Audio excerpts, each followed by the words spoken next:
It's like, elemental hands reach up from the ground. What?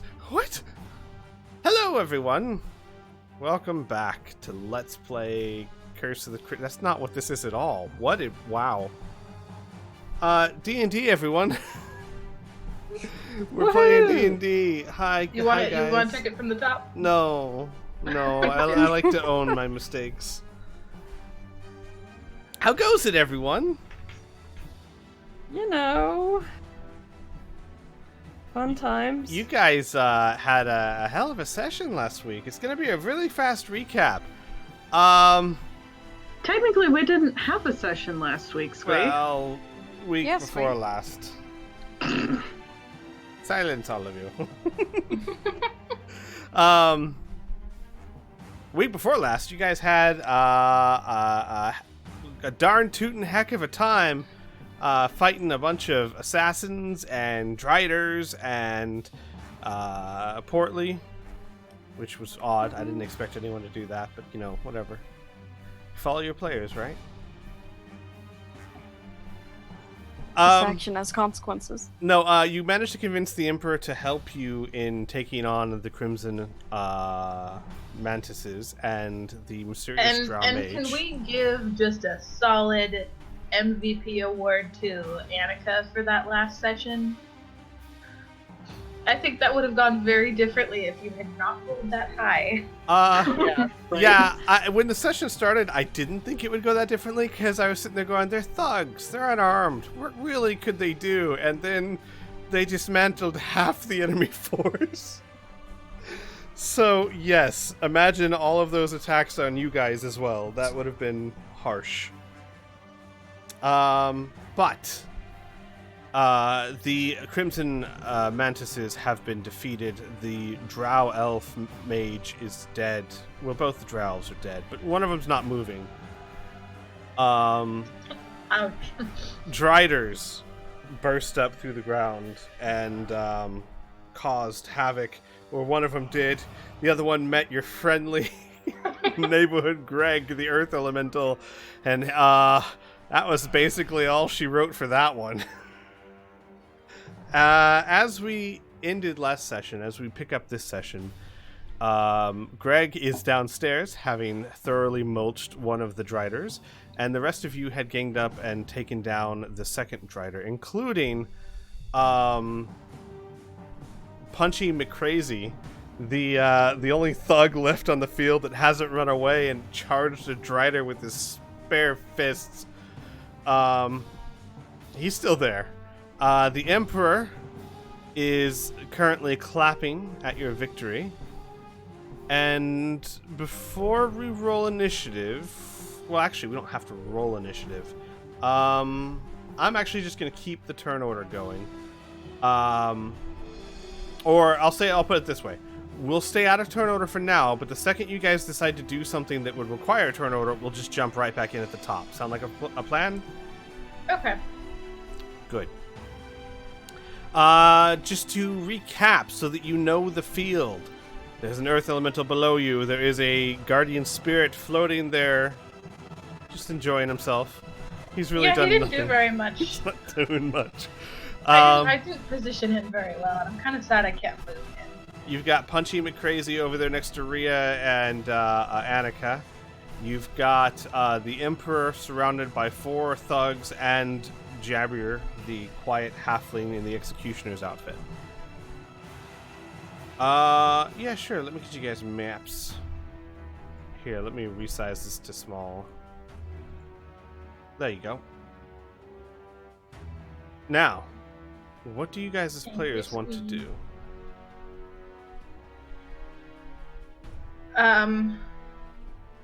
Level up? Mm-hmm. Yeah. That'd be nice. That'd be great, right? Yeah. Whew. Yeah. It's really fun leveling up, let me tell you. Yeah, I get insect plague, and that's gonna be fun to play with. It's one of the best reasons for playing D&D. So, what do you guys want to do for reals, though? Miri is going to, using, I guess, her telepathic link with this elemental, reposition him. to go stand under the throne. Okay. So I'm sure she can give him an approximate location. Kind of, yeah. I would say roll me an intelligence check. Yes, an intelligence check. Because the way the elementals work is you basically just give them mental commands and they kind of do what you want. But the question is, how accurately can you portray detailed commands like that? Mary, you're flustered, you're frustrated, you're in combat. You kind of vaguely say, go that way, over there. And you don't really have... He doesn't really have a way to communicate back to you, so... Okay, well... Pretty sure he's following your needs. Okay, well, there's actually a hole in the middle of the field. Mm-hmm. And she can go over to that hole and give him a mental picture of where she wants him to stand. Okay. What about the rest of you, as Muri goes to do this?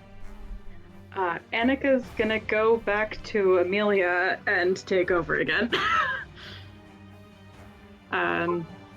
So, yeah, Annika pops out of existence, and Amelia / Annika straightens up out of the hole and dusts herself off.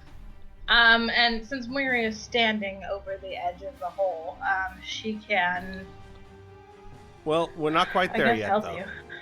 We're not, no, because you're not quite... everyone's moving at the same time, so you haven't gotten to the hole yet. Okay, well then I did my thing, I'm standing. Sure. Robin, Rhea, what about you two?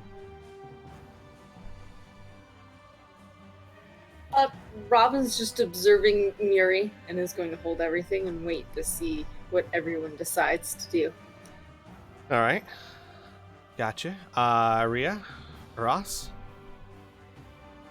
Ross had said at the end of last session that she was pointing her gun right at Piltswizzle. Uh-huh. Right. So. But, I mean, are you doing anything other than pointing it? Nope. She's waiting to... Oh boy, okay. Gotcha. You're like... We came here for information. Okay. And Rhea, what about you? I'm gonna use the last of my lay on hands to heal myself. Alright. So. Oh. Mm-hmm. Yep, never mind. Nope. Can Ross... Sorry, can Ross drink a potion? Sure. Okay. Oh, yeah. And Robin's also gonna lean over and whisper to Muri, "The building's on fire. I closed it in, but it's only a matter of time." So everybody on the field sees Muri tense up and then relax and just put both of her hands against her eyes and just like trying to ward off a headache press. Gotcha. And as you're all doing this, you hear, "Excellent! Oh, so much fun. This isn't exactly Blood Pig, but it was entertaining. You did make a hole in my floor, though. You are going to have to pay for that. You realize this, yes?" Are we still kind of acting out of turn order? Is Mary allowed to do something? We are still kind of acting out of turn order, yes. Okay. You know what? I realize now how just how out of appropriate moods this is. Give me a second here. Keep going. Okay, Mary will stand and rest her claws on Robin's shoulder and say, "I do hope you know what you're doing." And she will turn. And there is one person in this assembly of 6 thugs who knows who they are. Correct?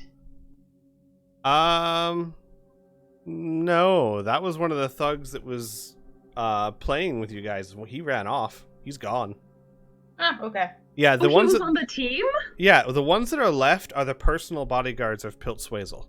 The ones that Oh, came I out thought with he him. was the one. I thought he was the one holding our stuff. No, that was the No, leader of God, the no. group. That was the leader of the group. You know what? Just because that makes things interesting, I'm gonna say it's Punchy McCrazy. Oh my god. Why not? Okay. It's Punchy That's McCrazy. amazing. Mhm. Okay. That's Then why I'm doing it. Then Muri will dust herself off, and she will very carefully go over and rest a hand on his shoulder. And she will lean in close and she will whisper in his ear, "I can respect the wisdom of a man who knows how to hold his tongue." You see him, he's like coming down off of like a blood rage, and he's like, you do ya, bird.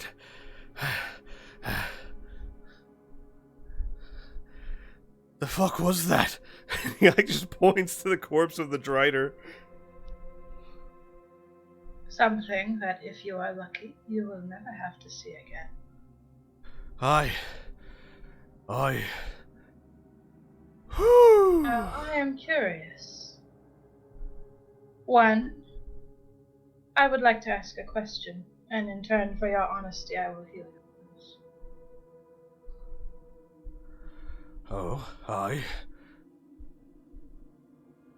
You could have, at any point, proven our, and she turns and looks at the corpses, visitors' words correct. But you did not. Why? He kind of looks And around. she is whispering this to him. Yeah, he looks, glances at the Emperor and lowers his voice. Do you think I'd be crazy? You think I'm just gonna tell the Emperor I fought ye and ran and got captured and you let me go? Well, my head would be in the demon's teeth. And Weary's eyes crinkle at the corners. Now, if I have my way, that will not be a threat that means anything to anyone. He looks back at the Emperor, back to you. The Emperor, by the way, who is currently singing a really badly rhyming song about how you're going to fix the hole in his playing field. Okay. He goes, what are you thinking? You suggesting what I think you're suggesting?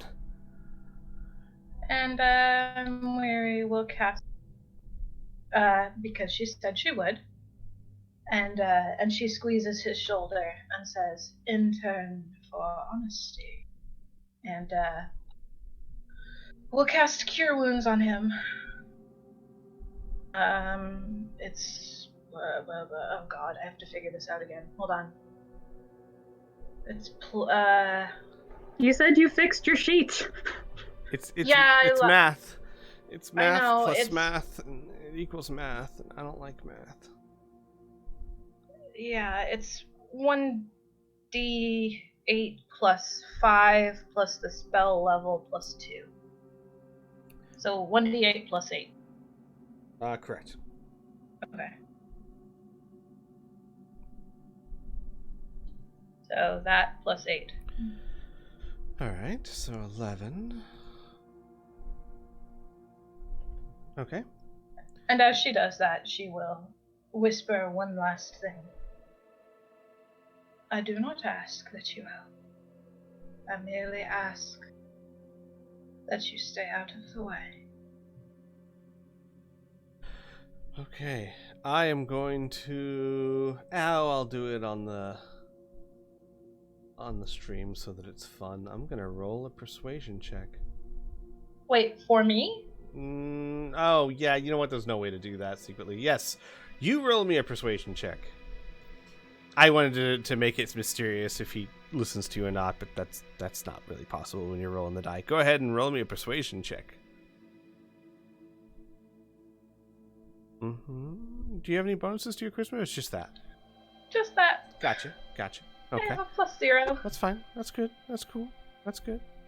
Uh, He looks back and forth but doesn't say a word, still kind of catching his breath.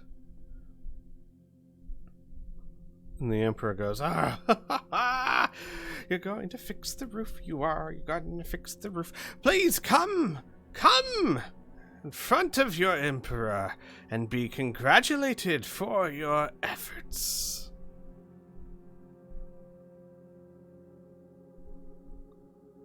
Mori holds her eye contact with this guy for one long moment and removes her claws from his shoulder and turns and walks back over to Robin. "Are you all right?" He nods. And he is going to get out of his bag the Flask of Curses. And Mori will turn and she will attempt to make eye contact with every one of her allies in this room.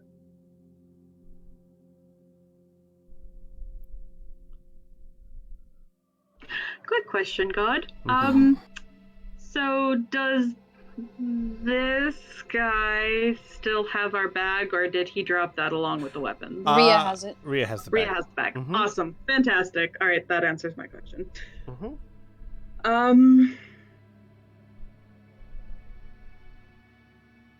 Excuse me, dwarf up there. Stop pointing your little fire flamey thing at me and come down here. Annika is going to look back at Ross and Miri, and she's going to give a very, very small shake of her head with a bright, shiny smile. Just trying to convey play along for right now. Ross will slowly lower her thunder cannon. And You see Mori sigh, and you can see that the burning in her eyes has not gone away. Oh, you can see the burning in Annika's eyes as well, but she's got a very big smile on top of that. And so Mary will make her way over to Kia and will lean in close and whisper, "Our stone friend is in position."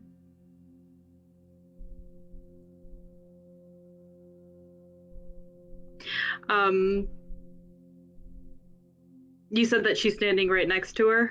Mm-hmm. Annika kind of loops her arm in with Moiri's and gives her arm a pat and goes, "It's always good to have friends in any place." And she looks up at the Emperor with that same smile and goes, "I do apologize for the ruined game, but I'm glad we were able to entertain you with their very timely demises." And she gives a little curtsy. Real quick, as I am looking at this and I was moving your rock drag, I realized, and Mary would realize this too, your plan's not going to be effective. Piltswazel's platform is 15 feet above you, and Greg is like 10 feet below you. How tall is he?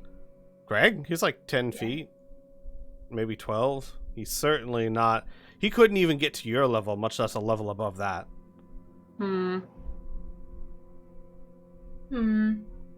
So he's gonna have to get up here if he's gonna do anything. And I'm going to be honest with you, there's really not a good way for him to do that. He's an earth elemental. Doesn't mean he's not useful. I'm just saying that he's not going to be reaching hands up under the throne and pulling people under. He's too far down. No, my plan was essentially to cause a cave-in. To weaken the supports of the building enough that the weight of 6 people would crush through it. That is still possible. I have rolled for him, so we'll see. Okay. Ross is gonna kind of lean in and say, perhaps, maybe right now is not the time to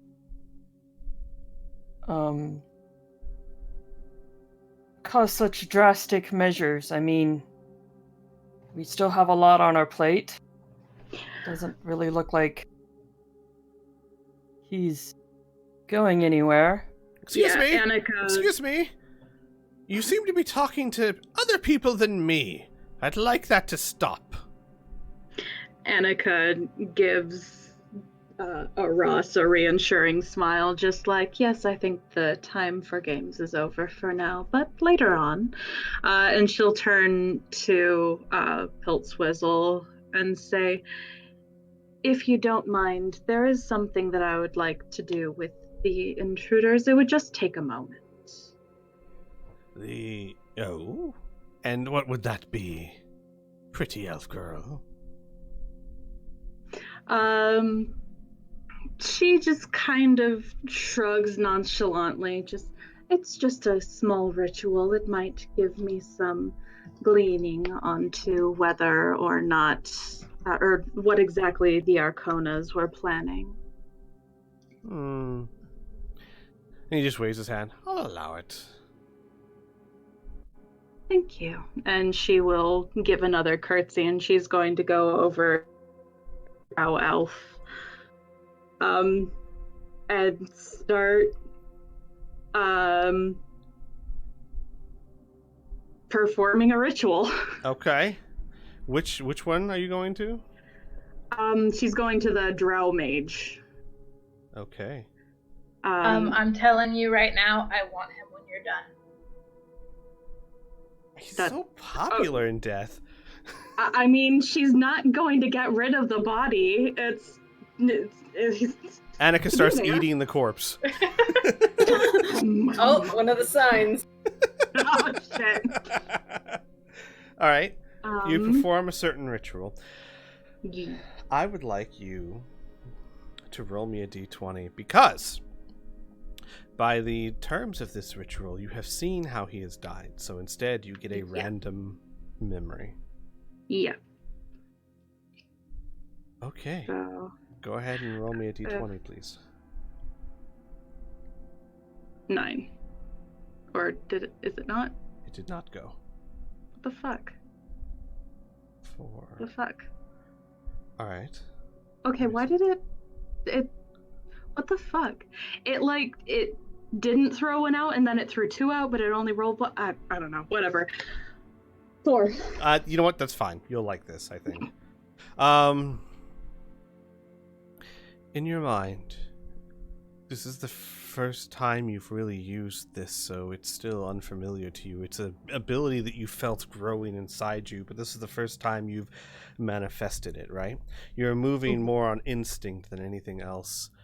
The rest of you see Annika reach down to the male drow, place her hands upon him, and her eyes shoot open, but you don't see eyes, you see an inky blackness where her eyes should be.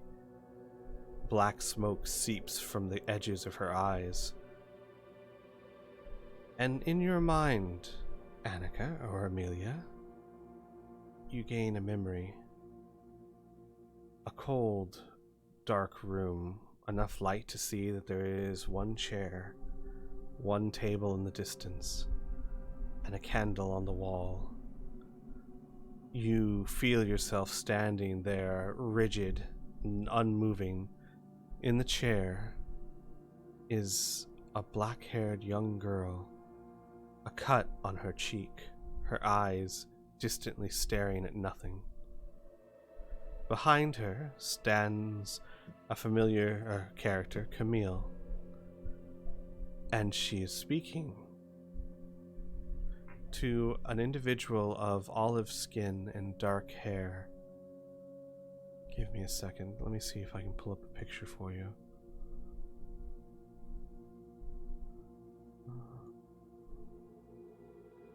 Let's see.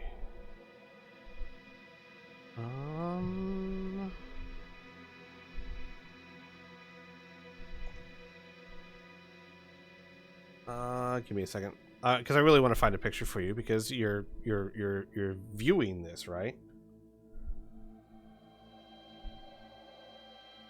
There we go. Alora. Yes. 'Tis what my elven eyes see. Oh, I'm in the wrong thing. All right, that's why I couldn't find it.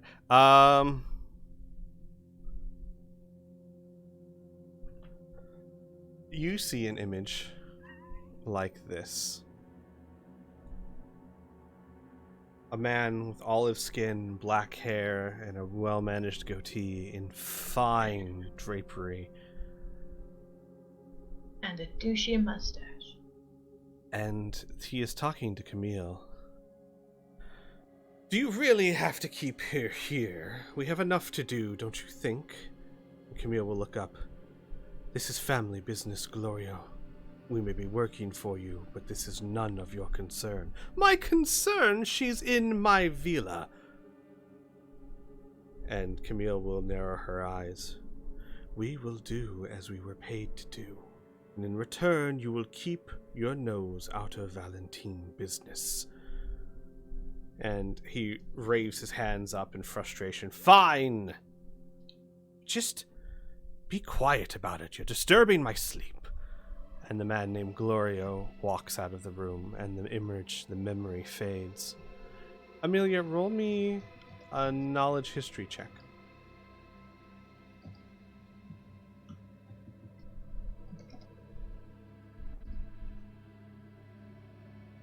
What the actual fuck? Why is it not... whatever, hang on. Well, you don't have eyes at the moment. Maybe that's part of it. Oh, yeah. 16. Okay. There we go. You recognize the name, if not exactly the person. Glorio Arcona, the head of the Arcona's family.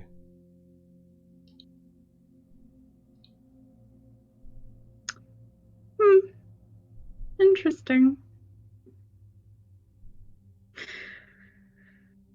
You, Okay. after a few seconds, close your eyes and open them again, replaced, where the inky blackness is replaced with your eyes once more. You feel a dull throbbing in your mind that slowly fades away.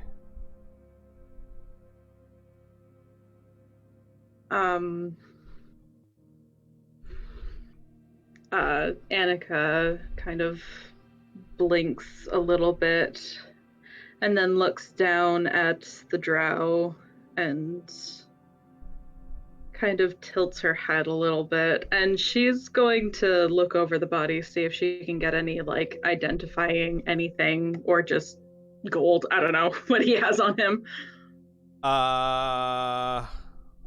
Okay. Roll me an investigation check. Investigation. 16. You don't find much on him. Simple robes, a small pendant in the shape of a spider that looks to be some sort of casting focus. Okay. Is this like on a chain or something? It was on his belt. Okay. Okay, so it was the pendant and then what else, or just that? Oh no, that was all you find of robes okay. and the focus. Mm-hmm. Okay, sorry, I forgot the first part. Yeah, she will take the pendant, stand up, and then she'll go over to the guard whose helmet was removed. Or not the guard, the assassin whose helmet was removed. Mm-hmm. And she's going to do the ritual one more time. And as she does that, the Emperor starts talking to the closest person there, Robin, I guess. What is she doing? It's taking too long. What's happening? What is this? She's dedicating the bodies in your honor, of course. It's a strange elven ritual thing. With strange elven women. Oh, well, if it's to me, I suppose it's okay. Remember, PSYLP, he says to, like, Anna, who's not even paying attention to him. Not even slightly. You bend down and you touch the assassin, who also you have seen how they died, so roll me another d20, please.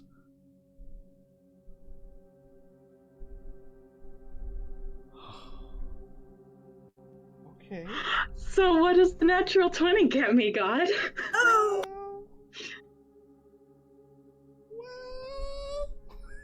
Mm-hmm. You close your eyes.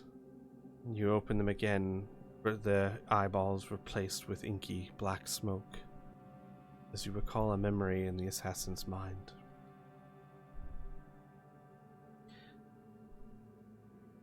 He stands in what looks to be an underground tunnel with torches lining the walls, casting firelight through and through. He is part of a group that are pulling women that are scarred, damaged, facial scarring especially, out of what looks like Silver Maiden or Grey Maiden armor and pulling them into a pile. And it's quiet work. No one's talking, no one's speaking, but he looks up from his work and can see several female drows putting the armor on themselves, putting the helmets on to hide their faces, casting a salute and then marching away. And then the memory vanishes. Oh. Okay. Oh, great.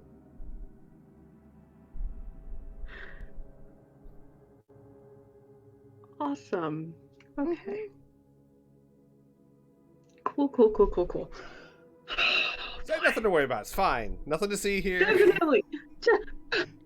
Completely inconsequential. What are you talking about?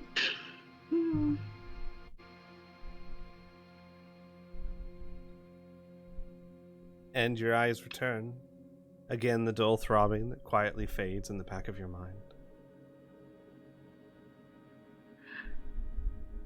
Okay.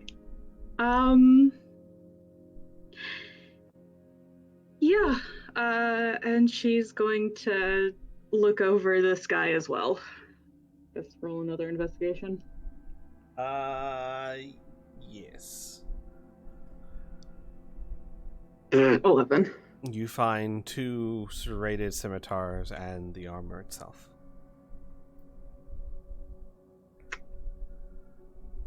Are you done? Are they dedicated to me yet, or whatever? The Emperor's starting to look bored. She is completely faced away from him at this point. She just looks up, frowns a little bit, just fuck. And then completely switching her expression, she stands, turns and smiles and goes, "Of course, my Emperor." Good. Well then, we can discuss your victory. Well done, especially you. And he points to the thug, who of course has walked up with you guys. You're Punchy McCrazy is what I'm gonna call you. That's your name. I, Emperor. That's me. Punchy McCrazy. He glances at Weary and then down to the ground. As impressive as it was, it seems that you have cost me my shingle snipes, my very, very good blood pig team, and you've put a hole in my floor. I'm curious to know how you're going to make it up to me.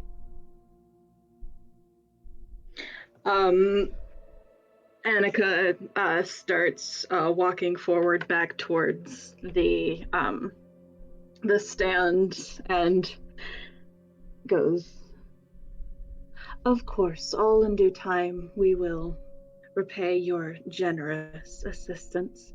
And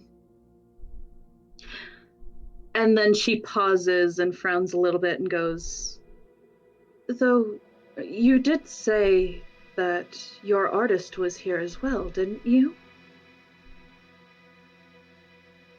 Yes, but that's hardly the point right now.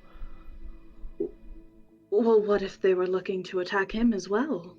You said it yourself, he is incredibly valuable to you. The Emperor's eyes grow wide. Oh no. And Annika kind of takes a step onto the stairs and goes, "Surely we should check on him to be sure that he's safe." Yes, you, go. Make sure Scream's safe. The thug walks over this way, opens the door. Annika, you feel claws gripping your elbow where Mary has threaded her arm through yours. And when he opens the door, there's a backdraft and flames shoot out, and the thug takes a few steps back. Oh, what the hell? And everyone turns and just sees this roaring inferno engulfing behind the door. Even Annika's face is just fucking shocked, like, I didn't think that was actually the case? What? Wow. Robin has not moved an inch from where he's kneeled. Annika, you seem weary, pinching the bridge of her beak, eyes squeezed shut. I suppose it wasn't lying then. Annika's head just whips towards her and she just whispers, "What are you talking about?" What is the meaning of this? What have you done? The whole place is on fire! And Mary leans in and whispers to Annika, "May we drop this facade now? I do so tire. Oh my god. Hang on real quick, one moment. I need to check on something.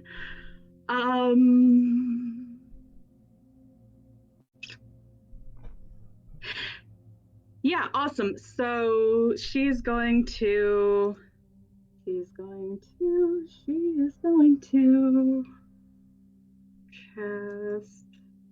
hang on. I can do this. Why can't I do this? Oh, that's not it. Hang on, just one moment. Why can't I do? Oh, that's not it. There we go. Gonna scoot that over. Shatter. Okay.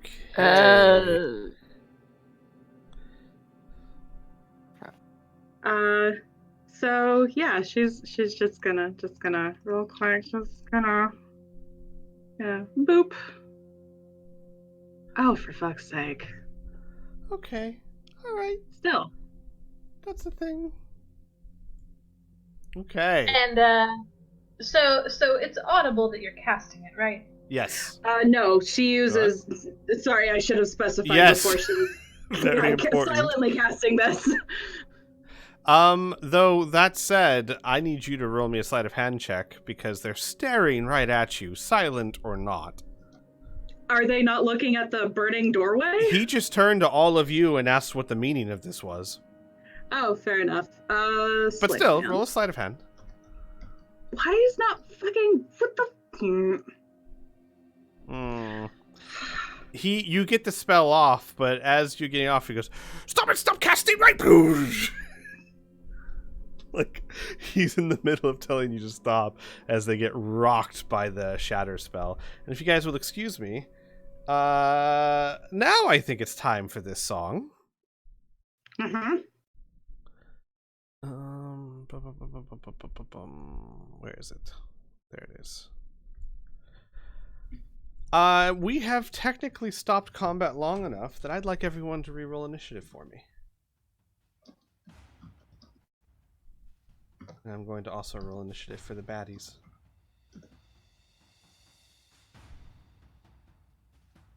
I don't know why, but every other time I roll something, even if it's inside the little chat box, it's not actually registering, and that's really, really weird. That is odd. Why? It was doing it for your spells.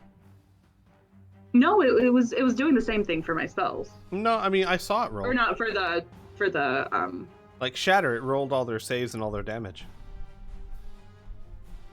Yeah, no, that worked, but like everything leading up to that, it was like every other one was in it's weird, whatever. Alright. Everyone rolled your initiatives? Your initiatives? Yes? Yeah. Good. I'm gonna keep Earth Elemental at the bottom of the turn order. That seems like a good place for it to be. Okay. So, the Shatter spell goes off. hitting all 5 of them. Well done, by the way. And they're rocked. And even as he's being rocked, he goes, "Kill them!" And the first to act with surprising speed is actually Jabber. Jabber, the halfling that has been quiet up until now, gives a weird sort of wordless cry of rage. And with a massive great axe for a size of a halfling, runs, jumps down the 15 feet. Give me a second.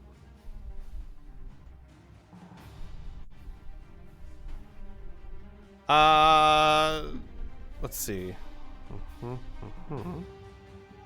He jumps down the 15 feet, takes 3 points of damage, and then charges up to Robin. Is that not a 5? It is a 5. How about that? I know, right? Well, that's odd, isn't it? Uh-huh. Robin, this halfling with wild eyes, Oh god. swings his great axe at you. The first target he comes across. Oh god damn it. Now I know what he is. Shit.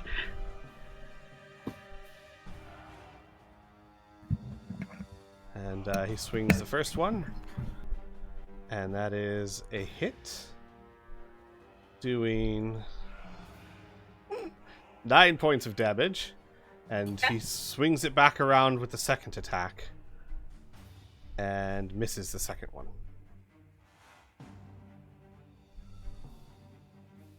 Baboon's turn.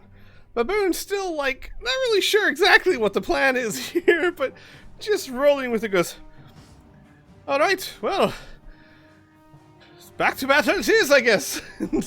Just points at the halfling and hits him with an Eldritch Blast. First one's a hit, doing 6 damage, and then he goes for the second one. Also a hit, doing 5 damage. So, give me a second here. Okay. That's Baboon's turn as he hits Jabber twice with Eldritch Blasts. Next is Thug 14. He instantly, at his Emperor's command, 5, 10, 15, 20, goes to right here and attacks Brunhilde with a battle axe. That is a hit, doing minimum damage. 4 damage to Brunhilde. Up next is Kitty. Crap. So I can't actually see any of the enemies on my map. Oh? Why? Because it's doing that stupid thing where it's not loading the map and stuff. Alright, go ahead But and close Kitty- it out. I'll reshare it with you. Yeah, I've reloaded it a few times. But Kitty is gonna... There's a person right next to Robin, right? Yes, correct. Okay. So she's gonna step Right there. forward. Yep. She's gonna step forward and attack him. Okay. And That's a hit. sweet. Doing 7 damage. Okay. Okay. And then trip attack him. Gotcha. Strength check? It is a strength DC 13. Gotcha. Even with advantage and a +5 to strength, it fails and Jabber gets pulled down. Wow, Jabber. What the hell, dude? That's kind of your thing. Alright, Kitty pulls him down to the ground. Nicely done. Anything else for Kitty? No, she's just gonna stay there and try to grapple him next turn. Gotcha. Portly. Portly is going to run up here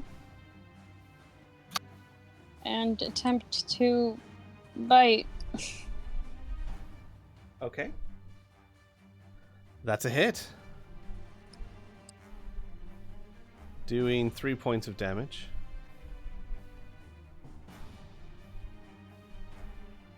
That's his turn. Okay. Muri, hang on. I'm gonna make Majenko have the same initiative you do. For obvious reasons. So it's actually Thug 13 next. Who will step on the railing, grab his battle axe, and jump down onto Portly, attacking him.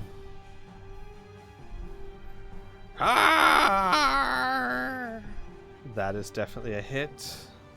And this is going to be a sneak attack because Jabber's right there. Do you get sneak attack if somebody is prone? Yes, as long as they're still a threat. So you're thinking Pathfinder. Okay. 14 points of damage.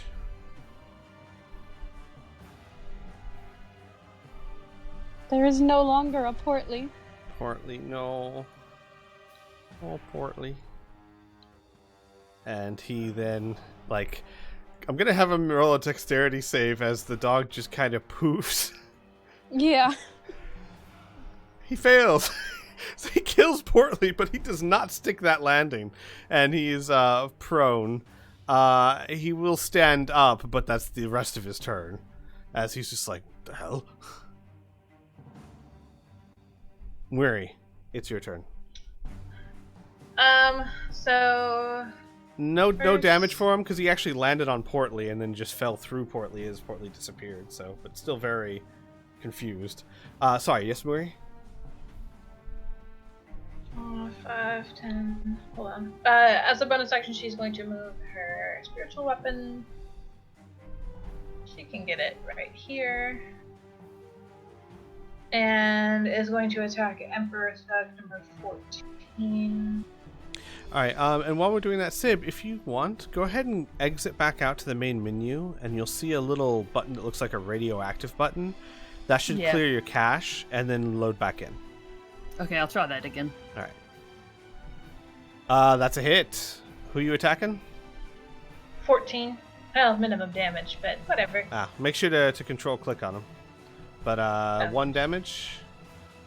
Got it. And she will, as she is doing that, say across the telepathic link, that would be nice. Gotcha. Understood. So at the bottom of the turn order, we'll figure out what happens there. What about Okay, Majenko? and then, well, Oh, sorry. Keep going. she has one more. That was her bonus action and a free action to talk, I guess. Yes, true.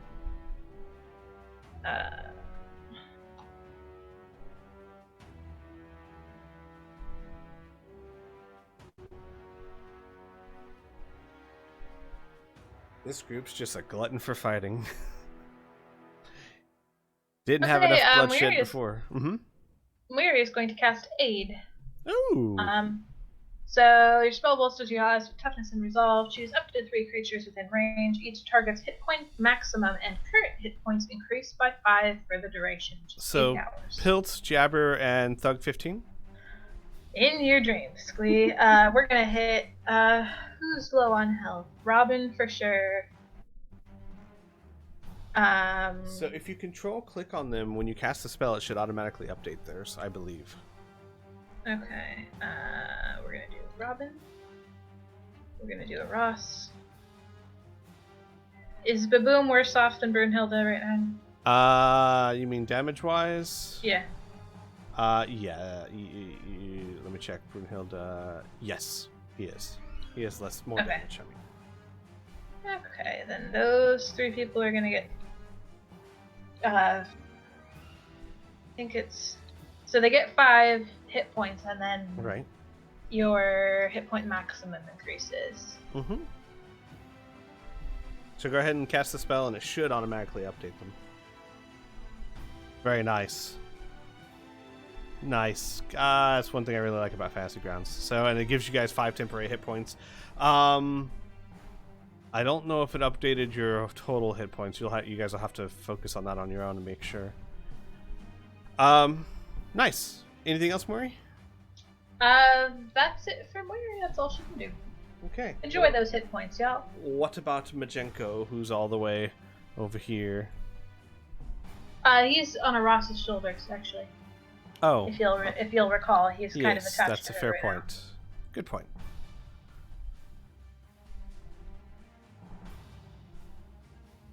now. I suppose, as for now, he will use his action to aid Ross, as he has been doing. Gotcha. Okay. So, we will go to Thug number 15, who is, you know what? These guys are, what's the word I'm looking for? Idiots. That'll work. Really bad at this. He jumps over the railing in front of Robin. Takes 1d6 points, 6 points of damage. Oh, okay. And then rights himself back up like nothing happened. Like just just attacks Robin with the battle axe, trying to regain his composure. Robin, that's a miss. Punchy McCrazy. I do notice he's green on the turn order. He's been green since the last fight. Well, He slowly, quietly backs up. That's what Punchy McPunchface does. Punchy McCrazy. As your words seem to have gotten to him. Amelia.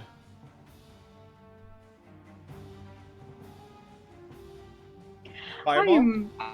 I'm really running low on spell. I fucking wish. I'm running really low on spell slots, guys. It's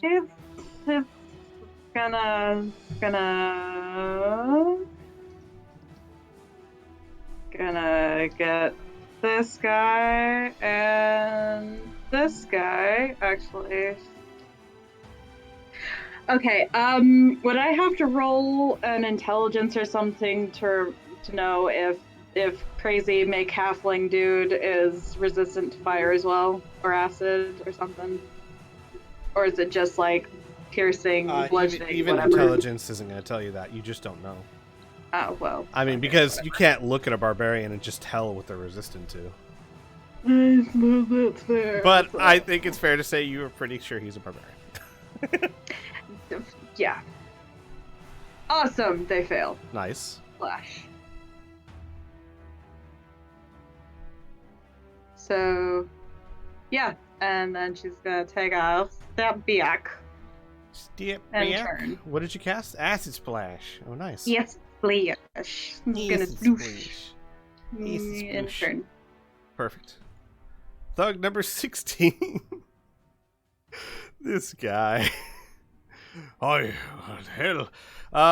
Well, I mean, kind of 5'10". Following trend here. Okay, look, one of the thugs actually stuck the landing. No one, not Jabber, not these two thugs, not this guy. Like, his whole force just like Monty Python's over the railing, except for this one guy. Who is going to 5, 10, 15, 20, 25.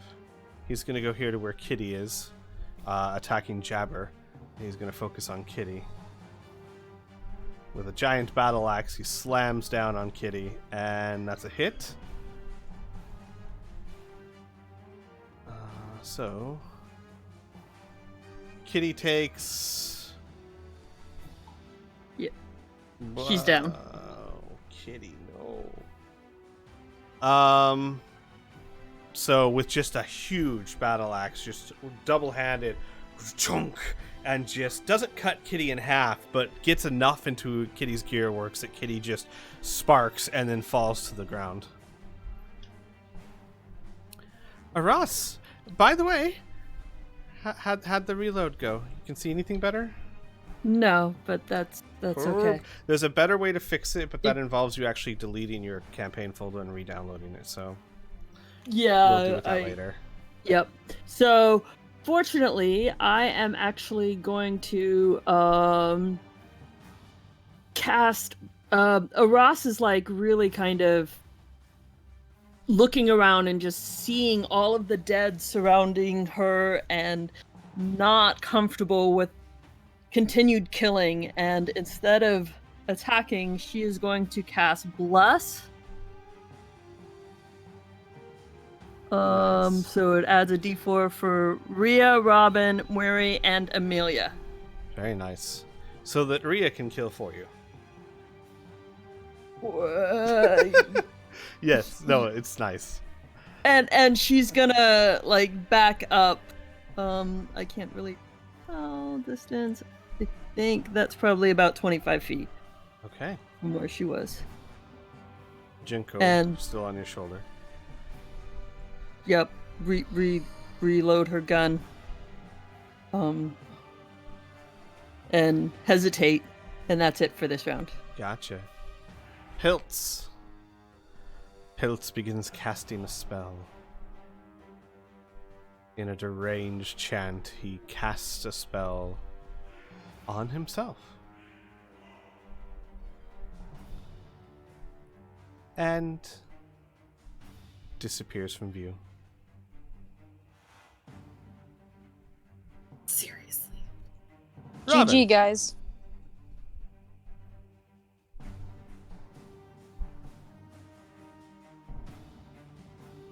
Tis your turn, Robin.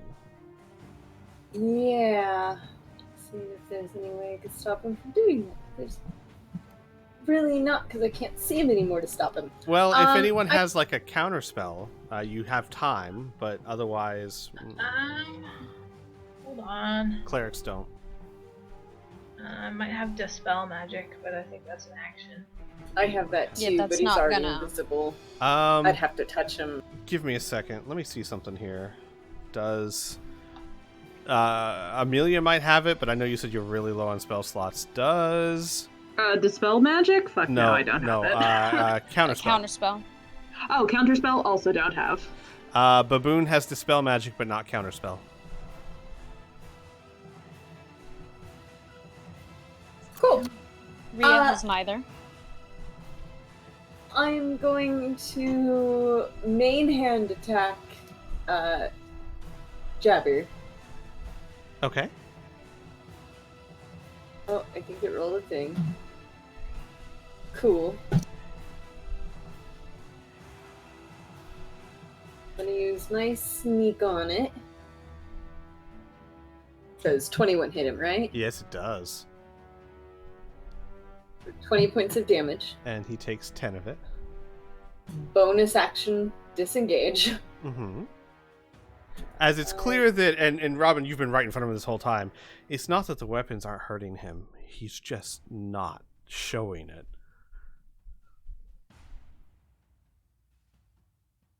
I'm gonna back up to there to take a breather. Much like a large, quotation marks friend you once had. Yeah, I'm ready for this. So Gotcha. I back away. Understood. Is that your turn? Yes, that is. Okay. Brunhilde is going to take a disengage action. Oh, okay. It was fun. Maybe later. And dance around behind Baboom. And that's it. She doesn't have anything else that she can do as a bonus action, so that's her turn. Rhea. Okay. Gonna move up here. And Let me just double check a thing that I don't have prepared. Okay, that's fine. Oof. Yikes. The first hit misses. Second one, it also hits. I don't know why I Nice. said also. With the human bane rapier. Yes. Nicely done. 16 points of damage to the thug, who is not resistant. Okay. Anything else for your turn? That's it. Okay. So I'm going to need a dexterity save from Maria and Thug 16 as rock-like fists start slamming their way through the ground right here. As unfortunately he rolled a 2 on his check to understand exactly where to go. Maria, roll me a dex save. Okay. I know.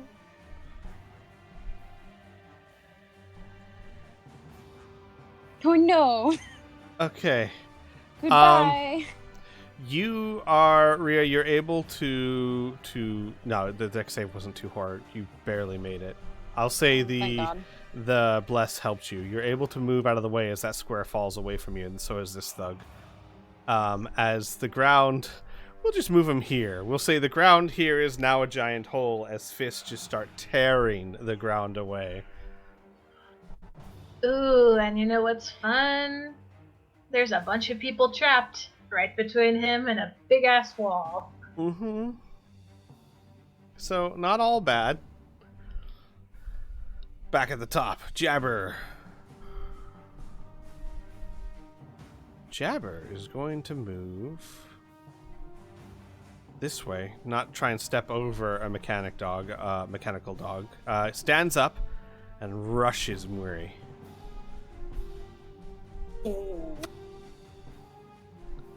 Muri, he screams, and Muri, roll me a medicine check as a free action, please.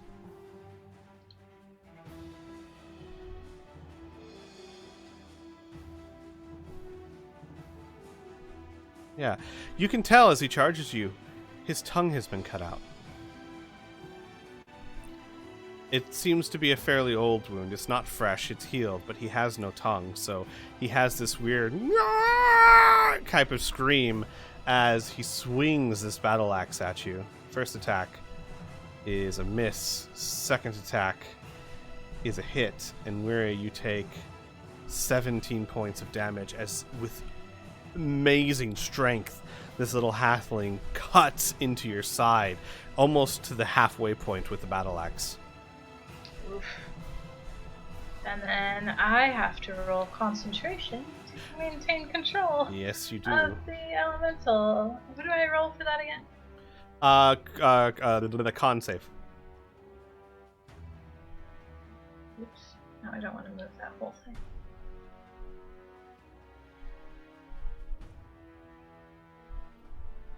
You succeed.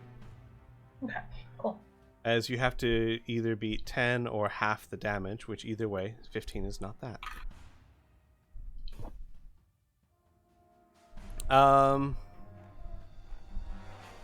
Baboon says, Miri!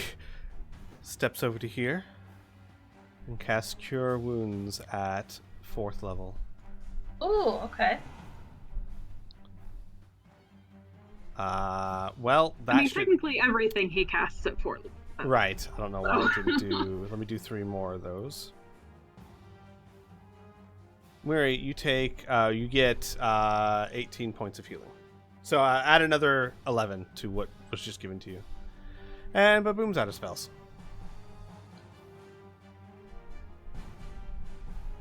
Oh, this is great. This is fantastic.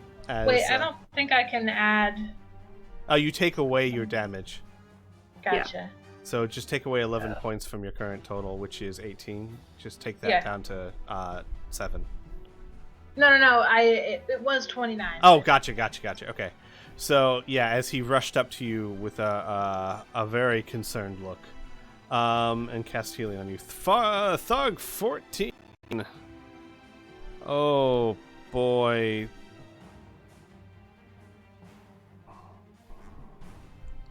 He is going to step up to here and, playing the smart move, focus on Murray.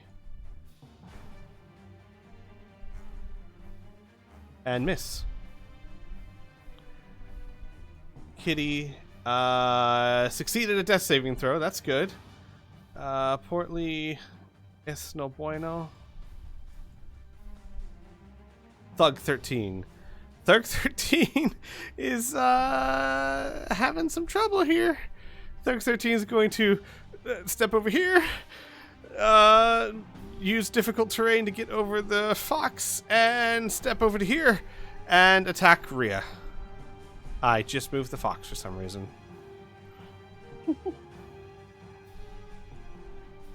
Alright, Rhea. Mm-hmm. That's a miss? 21's a miss? You don't have Shield of Faith on. It was still on from the last combat. How long So does it unless last? Things. It's 10 minutes. Oh, then yeah, you got it on. 21's a miss. Very lucky. As a reaction, Mm-hmm. Ray of Enfeeblement. Aw. I haven't made a thing for that yet on my sheet. That's but I will fine. do that. So it's What's the save? DC 14 con save. No. Nice. So all his dad's strength attacks are half damage. As he strikes at you, it hits your shield, and as it hits your shield, he's blasted by an arcane ray, and the axe just kind of like still in his grip, but like falls to the ground. He's like, "Oh, what?" Okay, Murray, it's your turn. You are surrounded, kind of. I think we're about to change that. Fireball. Ha ha ha. I wish. Wrong character, Squee. Wrong day. Spiritual weapon attacks at Jabber, which I am just now getting as kind of a cruel name for him. Uh-huh. You get the feeling that the Emperor is not the kindest to his subjects, even the loyal ones. What? We were able to take the disengage action. And will, as she passes, say to Baboom, back up. She's gonna back up to there. Because if they want to come after her, they're going to have to enter Yeah, I see what you're the saying. range of her little friend. Gotcha. Alright, anything else, Murray?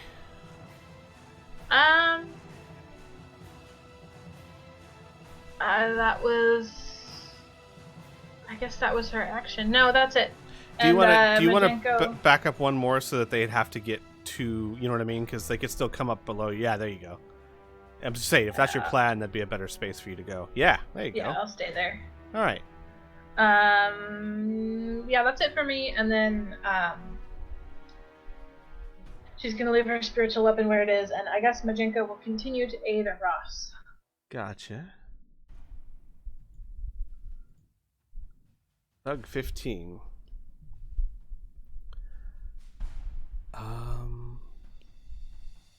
What would Thug 15 do? You know what? He's gonna step up over here through the through Jabber's space, and then to here to where Baboom is. And he's going to take a swing at Baboom. And miss. Punchy McQuazy just stands there. Next to a Ross. Yeah, he actually inches away a little bit, yeah. Amelia, your turn. Okay, so just to refresh my memory, summoning Annika is a full action and I can't do anything else with that, correct? Correct. Okay, and where did the Emperor fuck off to? You don't know. Down here? You don't know. He disappeared. She's invisible. He cast a spell. Oh no, she was. Oh. Oh yeah, I was BRB, so I He didn't cast a realize spell that. and disappeared. Awesome, fantastic. So for all you know, he's right where he was.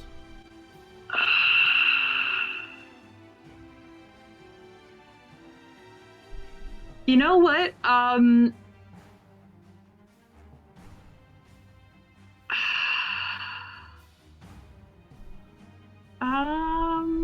Yeah, no. Amelia's going to manifest Annika here by the chair. Mm-hmm. And she's going to essentially try and grab at the area where he was to see if he's still there. Sure. Because he seems like the type of crazy motherfucker who would stay during the battle, even if he was an invisible person. So Annika appears. So yeah, would it just be like a roll to hit or something? A roll to hit at disadvantage. Roll to hit at disadvantage. Awesome. So that would just be Dex. Correct. Or- Correct, Dex. Okay. Okay. Oh. Her Kind of swipes with the air. yeah, her hands just swipe through the air. You're not sure if he's there and you missed him, or he's just not there. You don't know. Awesome. Fantastic. Okay. I guess Amelia's gonna back up and end turn. Gotcha. Thug number 16. Scooching up against the wall. 15. Still more people. 16. Oh, sorry. 20. 25. 30. There we go. Let's hit Baboom. All right. Makes an attack at Baboom with a hit. Hey, guess who has to make a? I think the guy moved a little bit. The Yeah. spiritual. He was here. But How close? either way, How it's close? he has a 20-foot reach. Oh wow. Okay. Well, what's he have to do? Hold on, let me grab the spell here. I mean, I expected this to happen, so.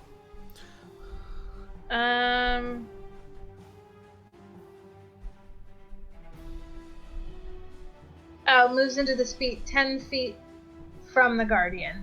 Within 10 feet of the Guardian. For the first time, must make a Dex saving throw. Within 10 So I lied, feet. it's not 20. But still, that's still gonna hit him because a 10-foot square would technically include him. Okay. Technically. So he has to make a Dex save. He takes 20 radiant damage on a failed save or half as much on a successful one. 12. What's the dex save?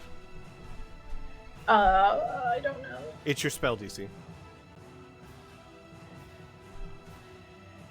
I don't know what that is either. It's I feel probably like a I 15. should know this. It is. Your wisdom's a +5, and your proficiency's a 3, so you're talking about 16. Okay.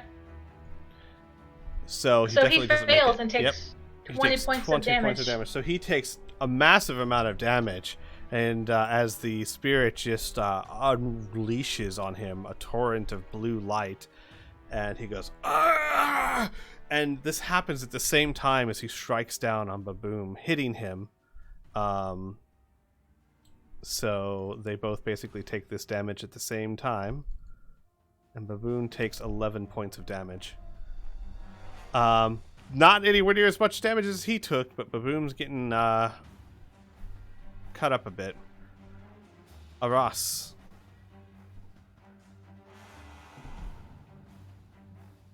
Aras will, when Muri got hit, she will call out, to Muri and get really pissed off and shoot at Jabra.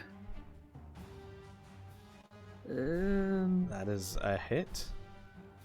Okay. And you do 25 points of damage. And her second barrel as well. Okay. That is also a hit. The 13 is 13. actually cut in half. because that is not magical, whereas the thunder shot is. So he took all of the thunder shot, but only half of the second one. But still, it's a good hit. Nicely done. Yep. As that first bullet just rockets into him. And that's the end of her turn. Okay. Pilts, if he's still here. Oh, Hmm? I forgot. I was gonna yell out to Murray. In the bag, I have dust of appearance. Ooh, okay. Also, Majenka was aiding you, just so you know. Oh. So one of those attacks had advantage. Yeah. If you want to just check. If you want to check and see if you got a crit, go ahead and roll 2 more d20s. Okay. Just to see if one of them, not the first one, not the second one. But still, you never know. Yep, that's correct. Amelia. He. I need you.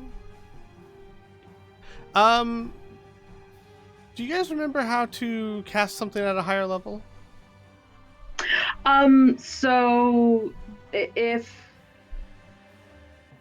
for the damage, you just click the damage, then move it and hold, and then right click until you have the right amount of dice. Oh, okay, I see. Amelia, you need to take a dexterity save. You succeed. So you only take half this damage. Fuck that guy.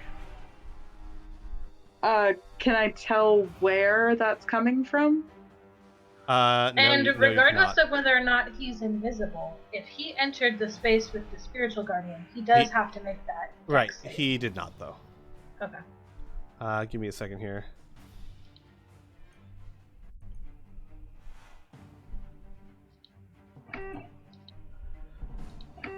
You take half this. You take 15, 16, 17 points of damage. So go ahead and remove... just remodify that to 17. Well, no, you saved. So that was 5 plus 17, which is 22. Hang on, no, that might have already cut it off for Wait. you. Let me calculate this real quick. 10, 16... No, because... Oh, no, so no, yeah. because... Yeah, it gave me 40 damage, so it didn't cut it in half. So yeah. So go ahead and cut that in half. 22. As a mug rockets into you with amazing force and impact. I'm sorry, did you just say a mug? Like an ale mug. That's fucking catapult. Are you shitting me? God damn it. I hate Possibly it so at much. level 5. Oh my god. Interesting. Do I have to like roll a perception to see where that came from? Go ahead. Or do I have to wait till my turn? Roll very high. And I want to note, no one appears. Oh, fuck me. You don't So know never where it mind. came from. You do hear, like, echoing out, Can Annika also see if she can see where that... No. No, I'm just giving it to you because you got hit.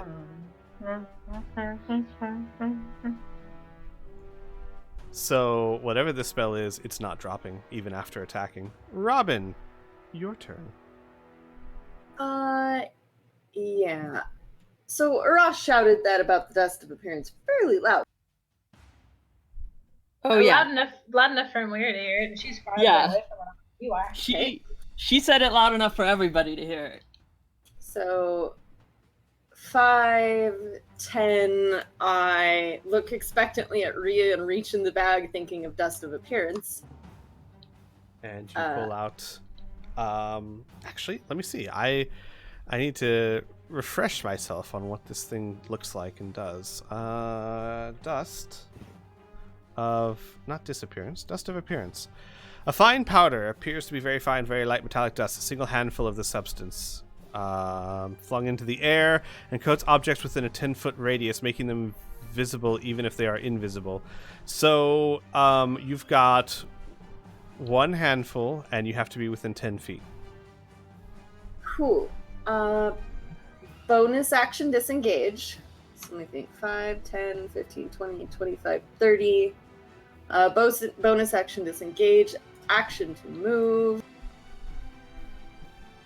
And I place myself right here, like on the bridge. So if somebody does want to flee, either they go through a burning frickin' room or they deal with my persons. I can't throw it at this moment because I used all my other stuff. Gotcha. But I'm going to position my... We'll put you like right here so you're actually in the square, but gotcha. So no one can get past you without you knowing. Okay, perfect. All right. Anything else for your turn? That would be it. Sweet. Brunhilde is going to disengage again and move back behind Weary, going, no, I don't know, thank you. Rhea, your turn. There's an earth elemental going nuts about 10 feet below you. Yeah, she's just... No, because if I move, I get an attack of opportunity. We're just gonna chill out.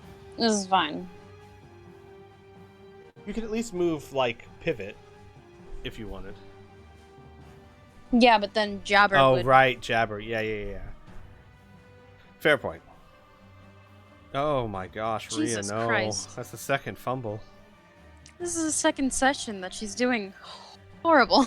Rhea, no, that's a hit. That's a hit. There you go. Do some damage. Hit him. There you go. 21 points of damage. Nicely done.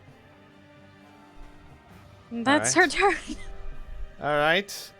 Greg continues this direction and starts pummeling the wall over here.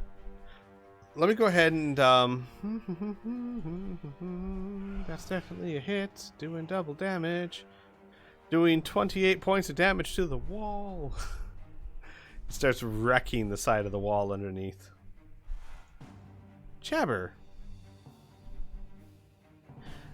Jabber angrily glares at Rhea and shifts focus to her. I said shifts focus to her. He doesn't wanna. There we go. First attack is a miss. Second attack is a miss. Oh, Jabber. Ba-boom. We did tell him to back up. Yep. Disengage. Oh, my friends. You are a bit too close. And backs up. Oh, whoops. Backs up over here in between Brunhilde and them. That's it. He doesn't really have anything he can do as a bonus action, so that's just going to be his turn. Probably still a smart move since he was surrounded. Yeah, and Weary has a cool necklace that will give him some health back. Alright, Thug 14 charges Weary. Now, as he approaches, he has to make that dex save. Uh-huh. 2 more charges, right? Yeah, so it disappears 16. it disappears when it deals 60 points of damage. If they make the save, do they take any damage? They take half damage. Okay, so he takes 10 points of damage. 27. And continues. And is going to focus on Amelia.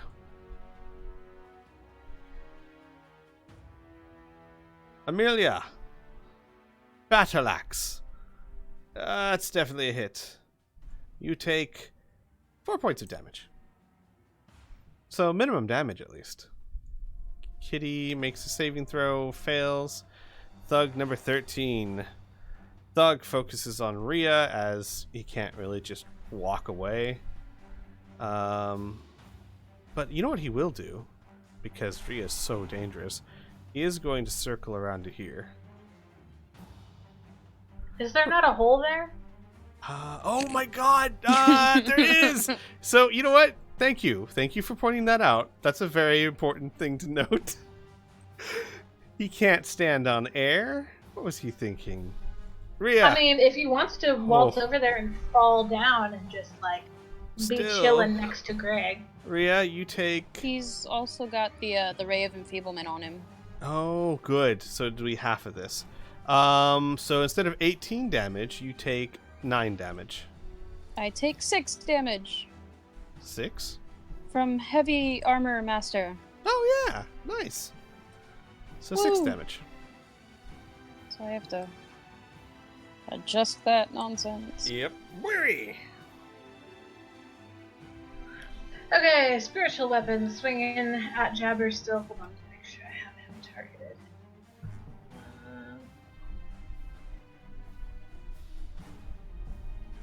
Yes, okay. Well, hold on.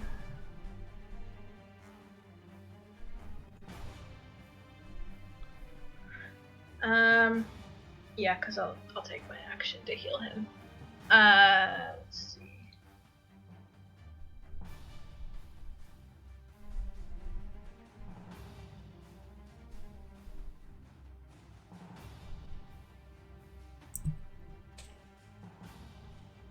That's a miss. Too bad. Alright. And we'll use her action to see, I guess we'll mass healing word again. So let's see, 60 feet, 1d4 plus 5 plus another 5, so 1d4 plus 10. Gotcha. To who? So it's up to 5 people, I believe. So 1d4 plus 10. Up to, so that should... up to 6 people. I'm sorry. So 1d4 plus 10. So not plus 3. Oh, sorry. That was your spiritual weapon. Never mind. So yes. Who do you want to heal? You should be able to click on them and then cast the spell. Okay. Well, hold on. I'm kind of targeting too many people. I understand. So we're gonna do Amelia, Boom, Grunhilda.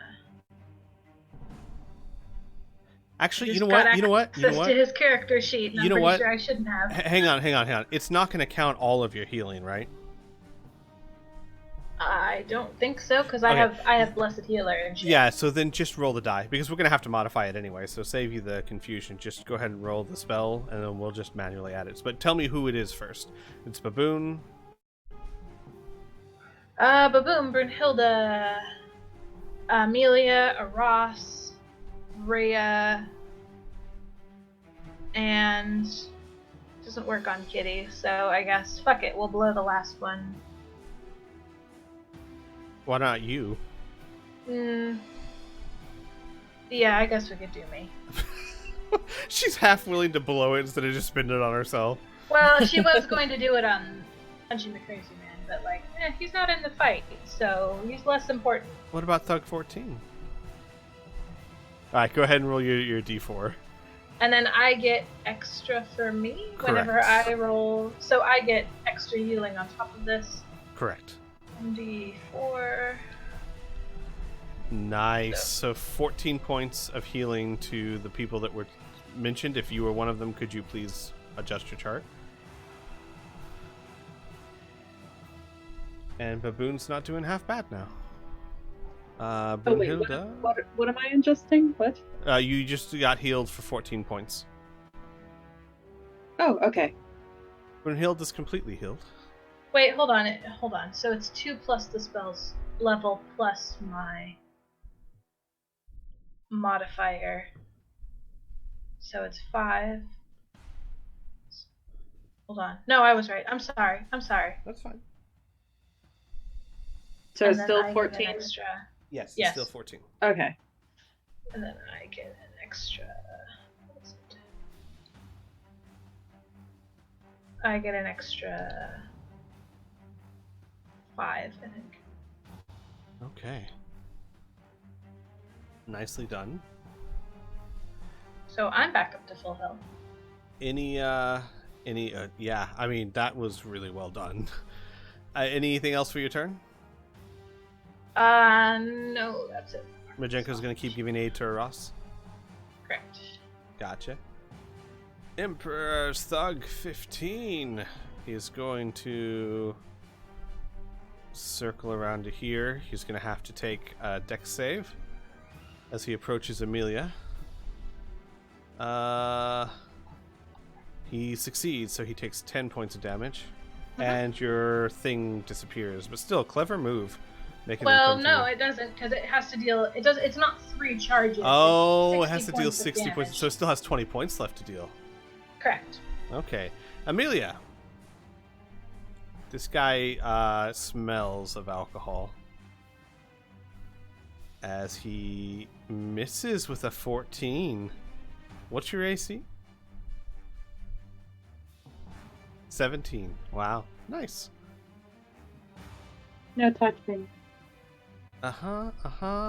Amelia, your turn. You have so many friends. I Suitors. have so many friends and I don't want any of them. No. You have No is the suitors answer. wanting your attention. No. No, thank you. Please, no. Look, Robin, your friend is so popular. Ah! See that? Panic!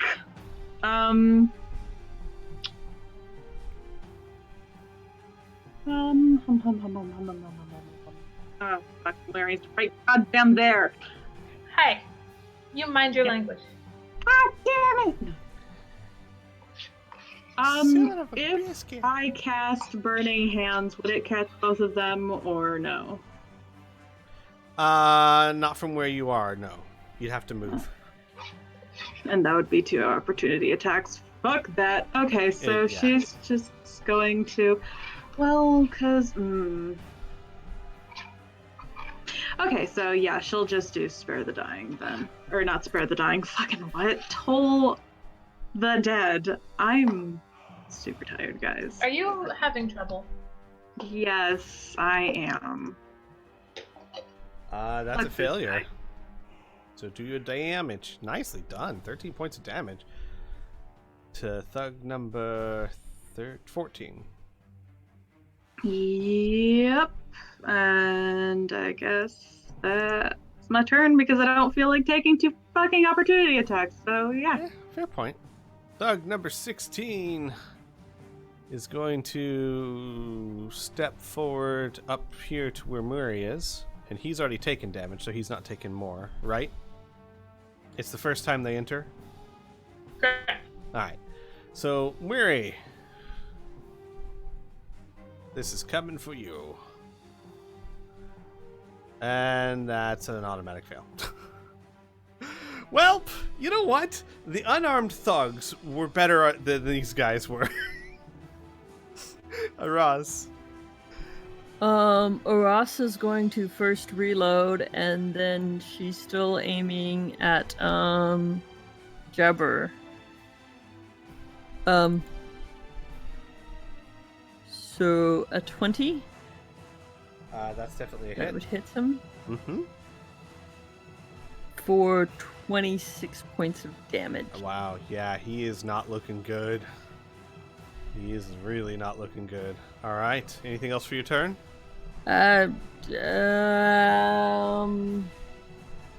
Nope, that's it. She's gonna stay where she is. Hey, you're still rolling at advantage. I did. Yeah, she did. You did? Yeah. Oh, okay. Yeah. I'm sorry. All I right. actually did it this time. Sorry, that was me. I'm sorry.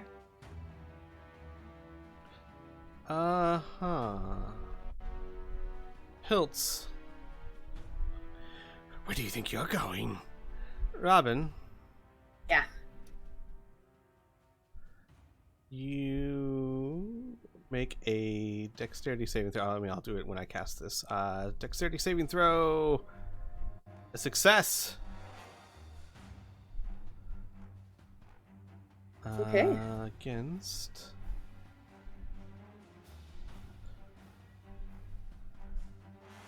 (19) partially absorbed. As what looks to be a shoe rockets into your face.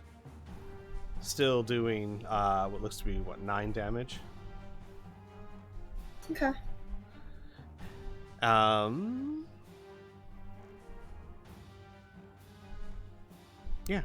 Yeah. Okay. Can I uncanny dodge that one? Absolutely, you can. And it's your turn. Okay. I got like one shot at this. Yes, you do. So I know we cast. So I'm gonna step to Real quick. here. Yeah. Sorry, I totally forgot. I keep fucking forgetting that Annika can do shit, but can Annika, like, help Robin somehow with this, maybe? I can't I don't imagine know. how she could. Robin's basically, if I understand correctly, just going to fling out some dust. Here's the thing. Fair. I Okay. mean, if Annika's there watching, But watching what? Laura, what is Annika Just watching right now? prints in the floorboards. I don't know. No. You were going to say wings? No, you know what? I want that bonus action. Nope, not even gonna. Alright. First thing I'm gonna do is I can action and bonus action is bonus action. No, so hard. I'm gonna step right here. Mm-hmm. I feel like that's quite a bit of spaces. He had a seat Mhm. to cast. I know that much. I'm going to put my dust of disappearance. Yeah, out right there. Sorry, Mhm. Annika. I'm wiggling you around. Sorry, I'll move Annika. There you go. Cool. And you're right here. Yeah. And that should be 10 feet around me, which is a pretty big spot around me. Hang on. Mm-hmm.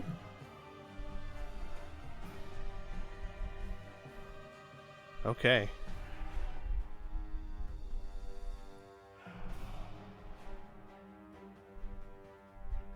You fling the dust around you, and Piltz is suddenly visible. What the? What the? What is this? Run over and I stab him. Got you. Was it an action or a bonus action to fling the dust? It is an action to fling the dust. Then you can't stab him. Okay.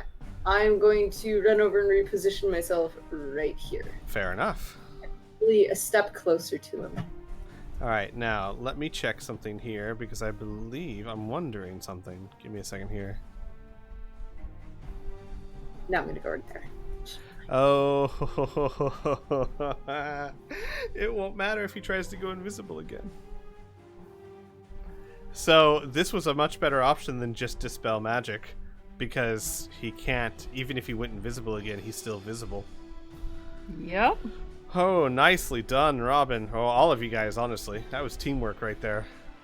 Being a hoarder has advantages. Brunhilde! Stop hitting Weary! As she casts Magic Missile on Thug 16. For 5 points of damage. There you go. That, honestly, probably could have done Firebolt and done more damage, but still, nicely done. Rhea, it's your turn. I don't know why it skipped you. There you go.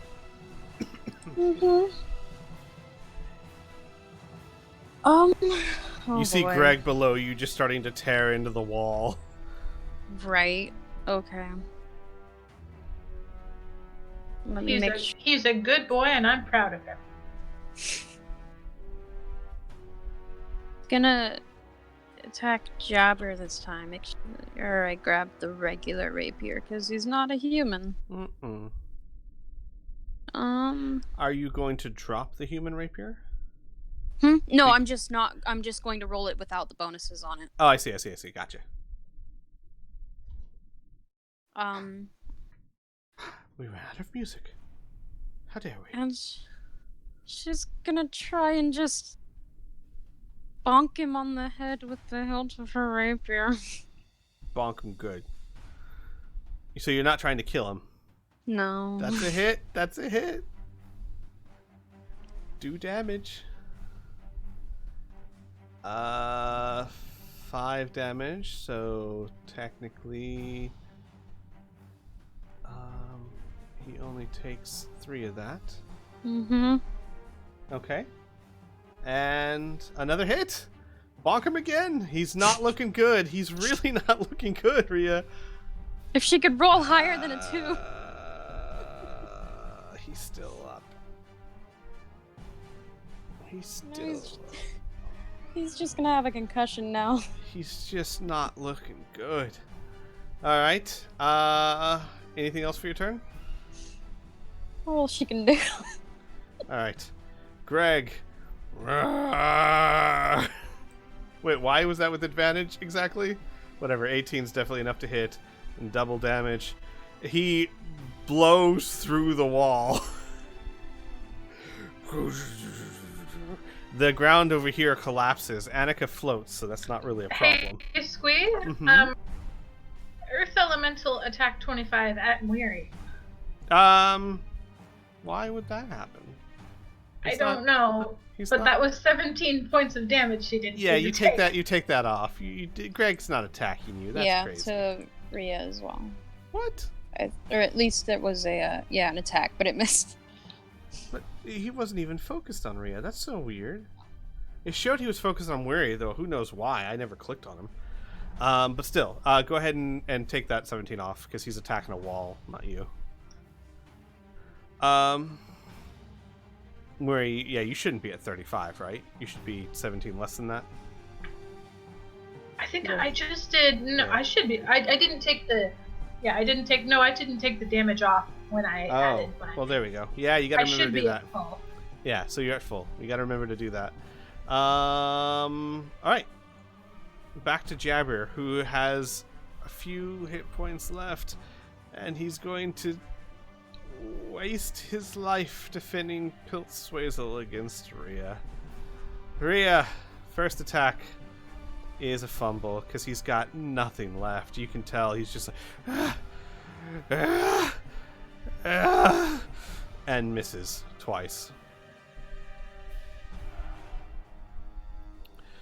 Baboon. I'm gonna check something for him real quick. Okay. Rhea, despite everything that's going on in front of him, he sees you trying to knock out Jabir. And hits him, or tries to hit him with his non-lethal Eldritch Blast. The rainbow-colored, minty-scented Eldritch Blast hits Jabir, doing enough damage to knock him unconscious. It's incredible. Then with his other Eldritch Blast, he's going to focus on... I gotta imagine it's like being hit by a water toothpaste. Oh, wait. Oh, that's a disadvantage. You know what? He'd back up a step, and he'll take that attack of opportunity, because, I mean, he's doing okay. Thug 16, where are you? You make an attack at... Boom. Okay, you know what? Just make an attack. I'll just roll a d20, see if it even hits. 8 plus 5 is not going to hit Baboon.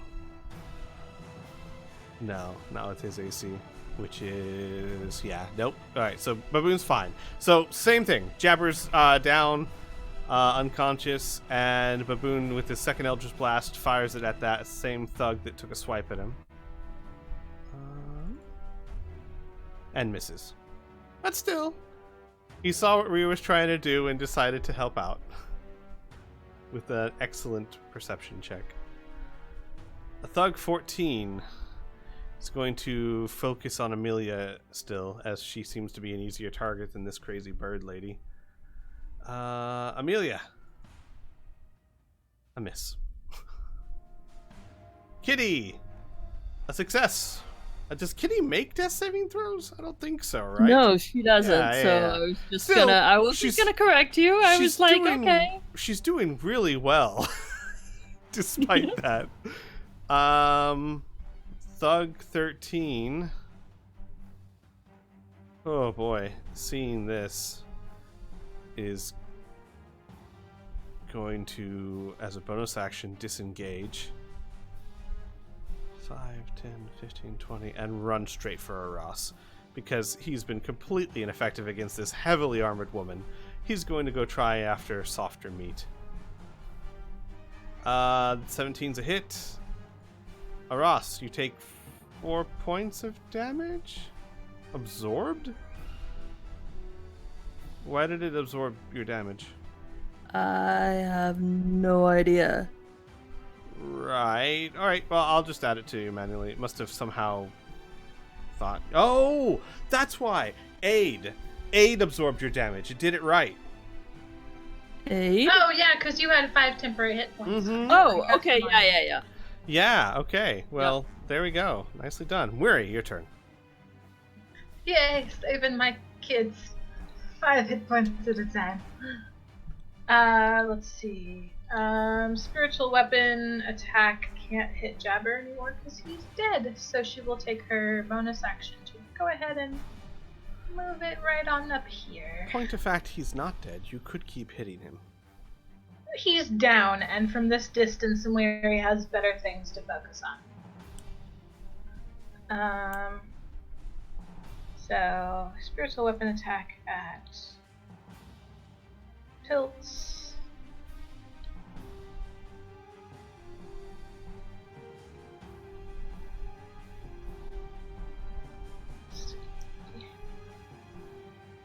That's a hit. Wow, max damage too. Nice. Hey. Pilts takes some damage. As you just get swatted upside the head with a sword made of light. Right. Let's see, and then for her action. Let's see.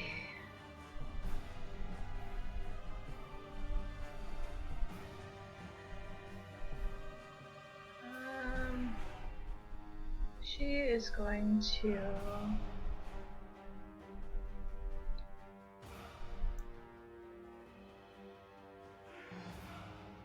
Hold on. Sorry, I'm struggling to target the right people. At this guy. I believe he needs to make a save because I'm going to cast. It should automatically. Sacred Flame. In the spell, you should be able to click on the thing and it'll make him roll the save.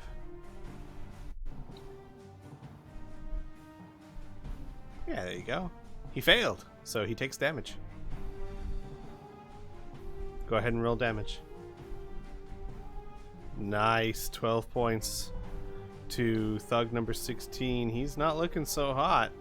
16's not looking too good. What's Majenko doing? He is continuing to aid Aras, so all of her attacks should be at advantage. And I guess if she is shooting at close range, that would normally be at disadvantage, right? Correct. Well, So no. Actually, I think not with Aras. Because Aras has a feat. I could be wrong, but Aras, you can fire at point blank without disadvantage, right? I am looking it up. But either way, it's going to be helpful. Yes. Well, since Portly's gone, I guess Majenko is ipso facto the good boy. Majenko and Greg. Yeah, We're having a Greg. great time. Alright. Thug 15 is going to continue his attack against Weary. What? Stop that. What are you doing? I don't know what you're doing, game. What? It's being a little funky right now. I don't know what's happening. Game. No, it's still having Thug 13. Thug 13, stop it. It's not your time. Your time to shine is over. There we go. Weary. This attack's coming at you, and that is a miss. Hey. He's just watching. He's not doing anything. Amelia, your turn. Oh boy, I'm so excited. Just gonna fucking goddamn correct, no disadvantage. Awesome. Sweet. Fantastic.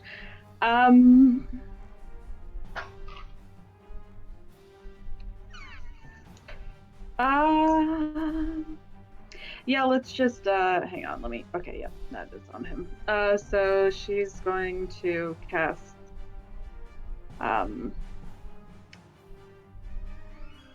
Pull the dead again. Oh. Nope. Unfortunately not. Oh, no, wait, never mind. Yeah, he doesn't take that. Yeah. I'm an idiot. So, yeah. That's fine. can What take is that that? as Was well. that Thug 14? Yes. Alright.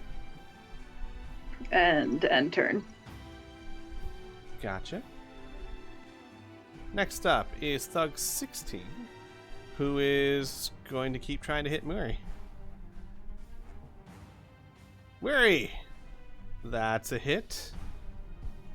And you take 14 points of damage. Okay, and let me make a.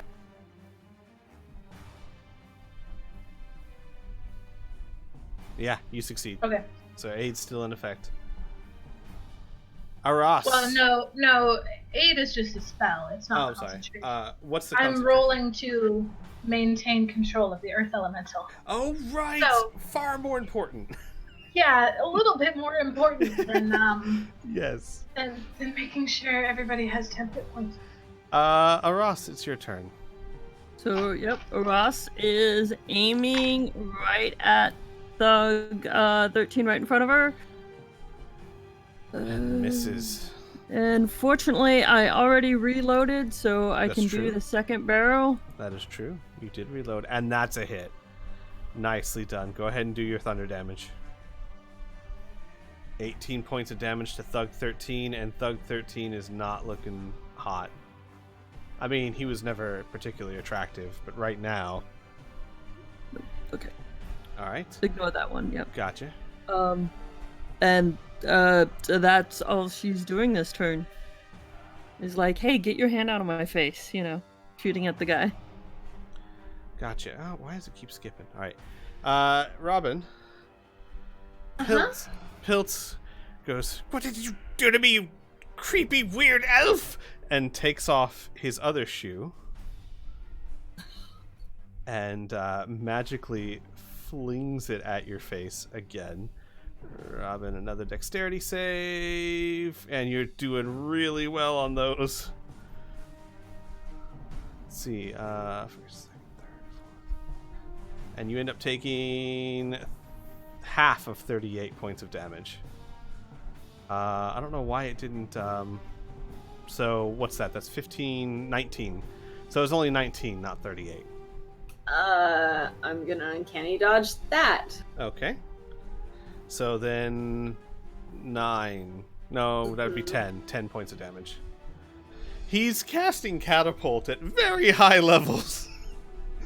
As he's really upset. Robin, what are you looking like? Yeah, I'm trying to figure that out. The auto changed it. Yeah, it did. Just posted my health though, so I can find that in a second.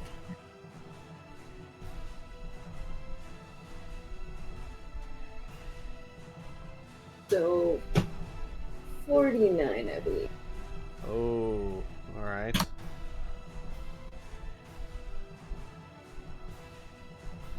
Okay.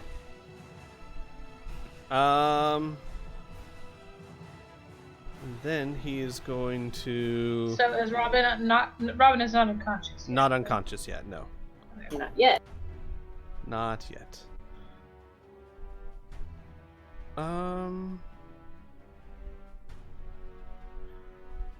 With that, he's going to move up to here. Getting not quite closer to you. And that'll be to his turn. Robin, it's your turn. He has a lot of clothing left he can fling. Yeah, I know. Be less skilled if I'm on him, but I might die. Robin killed by shoes. Yeah. I give my life for poor Muri. There you go. I'm actually not on a risk suggestion. My life for ire. Yeah, here we go. I'm going to just go at him, actually. And he's got the unconscious effect on him, so he's rolling at disadvantage. Oh, yes, you are. Well, you dropped a 19 too, so either way, it's a hit. Luckily. Yeah. But let me take that effect off you. Yeah, I was gonna say I totally forgot Annika's aiding. I'm keep forget.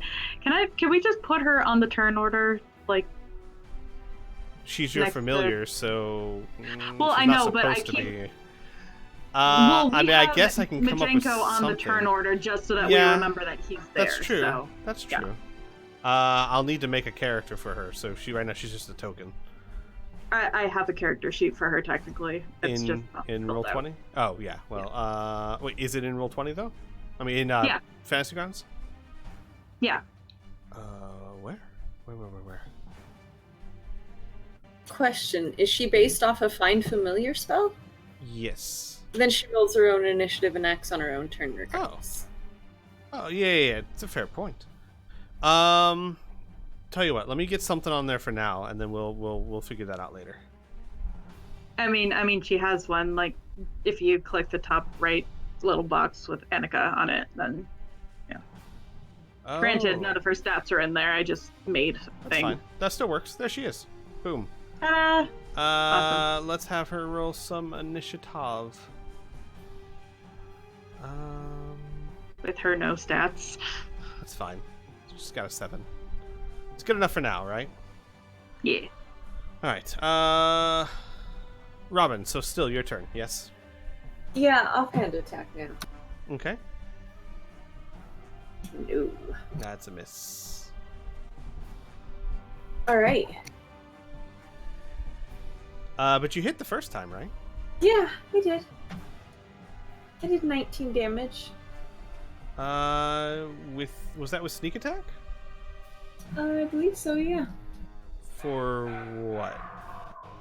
Whoa. Main hand attack, sneak, and 1d4 dagger. But there's nothing that would give you sneak attack. Annika's aiding. Oh. But yeah, familiars can't give sneak attack damage. Are they, even if they're aiding? But they don't. I thought that was... Because they cannot physically attack, they don't count as a threat, and they cannot do sneak attack damage. All they can do is help someone else attack. They can't proc sneak attack. Okay. Sorry, Robin. 4th, that's alright. Going down. Give me a second. I need to answer my front door. I'll be right back.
Apologies.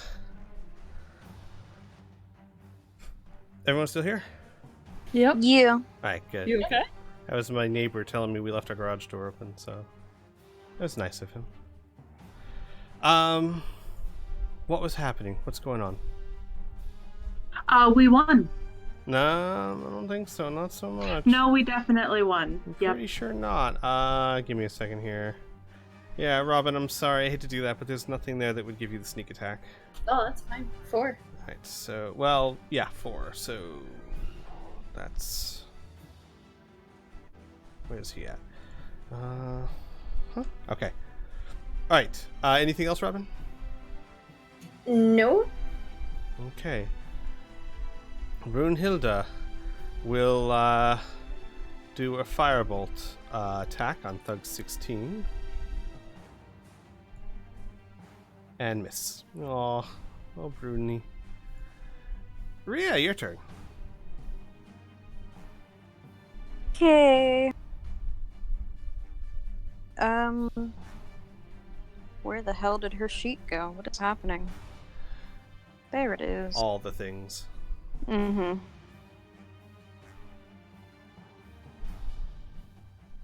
Just checking. Alright. Gonna run up here. Make sure I'm targeting that guy. Try to... Rhea, he tried to run away from you for a reason, and you have advantage. Oh, well, in that case. But I stress, he tried to run away from you for a reason.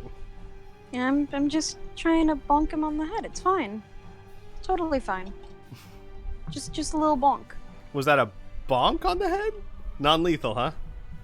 So Yeah. he is... Okay, I'm just making sure. So he's not dead. Gotcha. He's gonna have a little Looney Tunes wound, but he's gonna be fine. Ross, you shoot him right in the shoulder as he gets up close to you, and then next thing you know, he does this little thunk. And just like falls in front of you.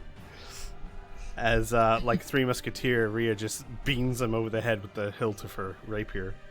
And then I'm gonna use, hold on, 10, 15, 25, 30. Get up there. Okay. And No, it'll be then one back. Alright. Greg is continuing to just damage things down below. At this point, he's kind of out of the game. Kind of. In the sense that the amount of damage he's going to have to do to bring down a lot of this is going to be astronomical. But we'll see how far things go. Jabber is unconscious. So, you know what? I'm going to take him off the turn order. Baboom! Baboon will just continue doing what works. Eldritch Blast. That is a hit. And he knocks down unconscious Thug 16. Weary. Thug 16 falls next to you, snoring and smelling minty fresh. Oddly. And the other Eldritch Blast goes towards 14. And that's a miss. Okay, but hey, good round on his turn. Next is Thug 14. Thug 14 is going to continue trying to hit Amelia. And miss. My god, their rolls are just astronomically bad. 13 is unconscious, so I will take him off the turn order. Weary, your turn. Weary? Let's see. Weary is going to move her spirit. Take another attack at in an effort to defend Robin. She is very far away. She's still trying. I understand. Good friend Weary trying to save Robin, who's not doing so hot. Not sure why you rolled at advantage there. But that's fine. I couldn't tell which one was first, so we'll just go with the one that was that one. So, you hit Pilsweasel and rend his armor, giving him a -2 to his AC. Go ahead and roll damage. Good lord, okay.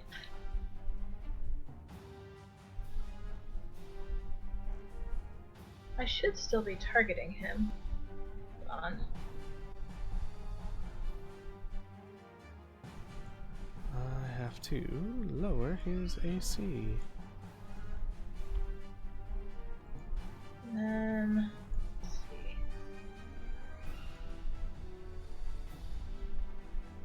Oh, wrong person. How do I see his AC?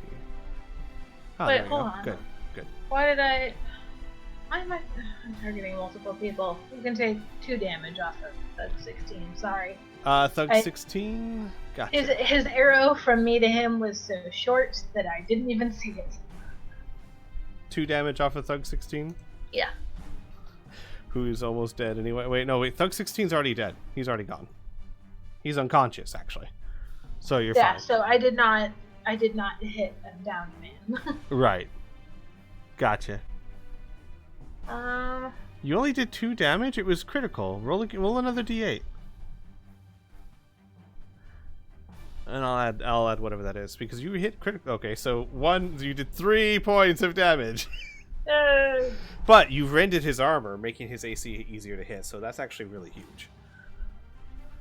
Alright, so what it's else? like instead of hitting him, she like shoved it into his clothes and just started ripping. Right. Okay. You're taking away his ammunition. Stop it. That's good. We like that. Let's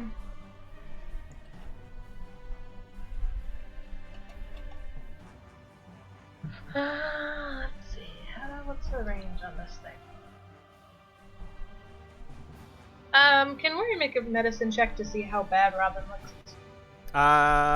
Yes, from where you are, the AC won't be the easiest, but yes.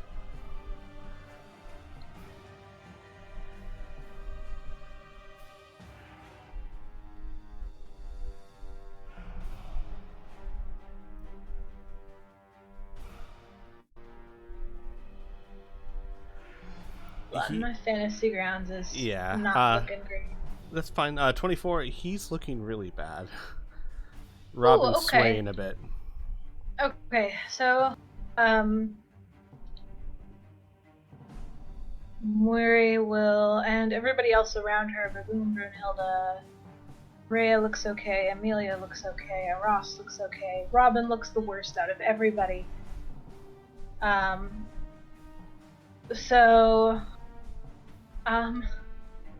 Moiri is going to take her action to disengage.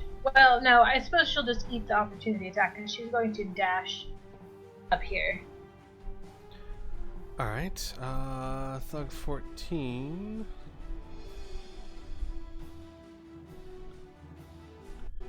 is...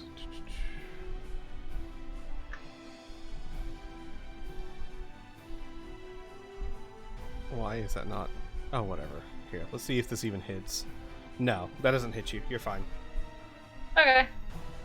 And she is going to attempt to pull Robin behind her. Well, you can't. You had to dash to get really? there. Oh, that's too bad. But she's right next to you, Robin. What's up? Hi, how's it going? You know, bleeding. Yeah. Chilling. Dying. Okay, Majenko? Majenko continuing to aid Ross. Gotcha. But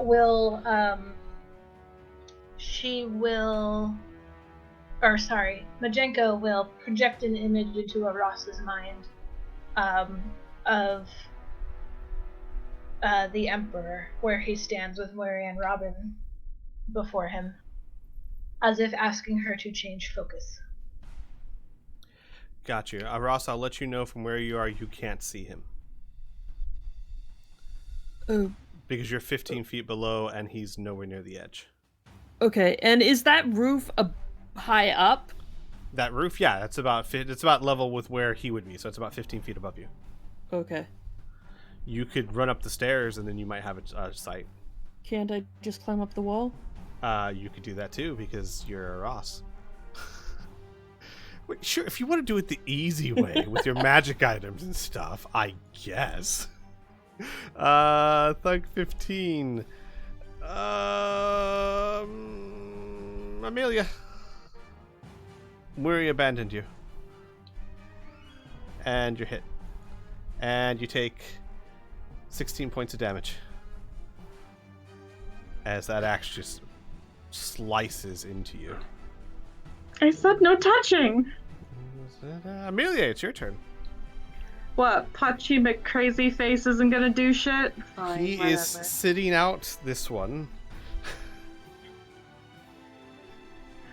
I mean, I feel like that was the least we could ask of him. I'm not gonna be like, hey, The man please kill charged. the Emperor. The man charged a Drider. I think he's done for the day. Yeah, that's a lot. That's a lot. We only have so much courage. You know what? That's fine. I've got plenty of level 1s and I can finally cast Thunder Wave because fuck these guys. Why is it only... Oh, they failed. fuck, because...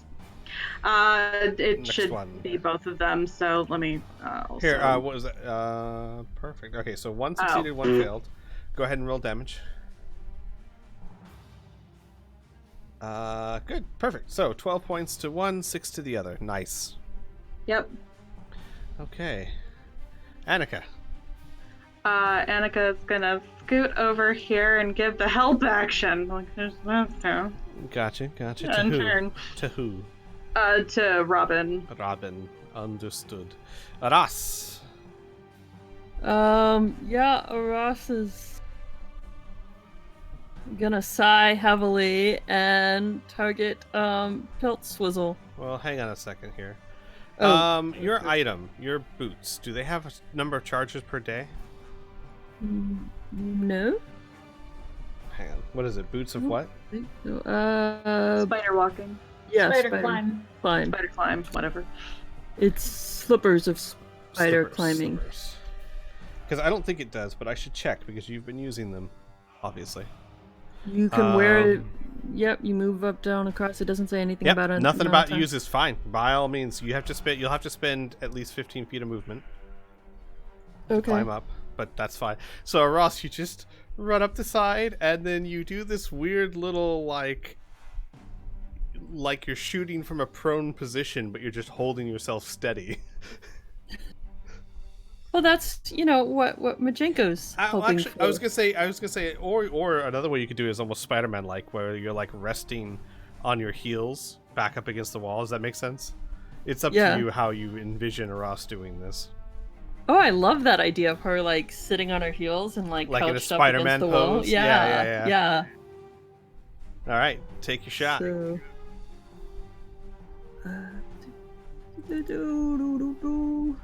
Nice. 23.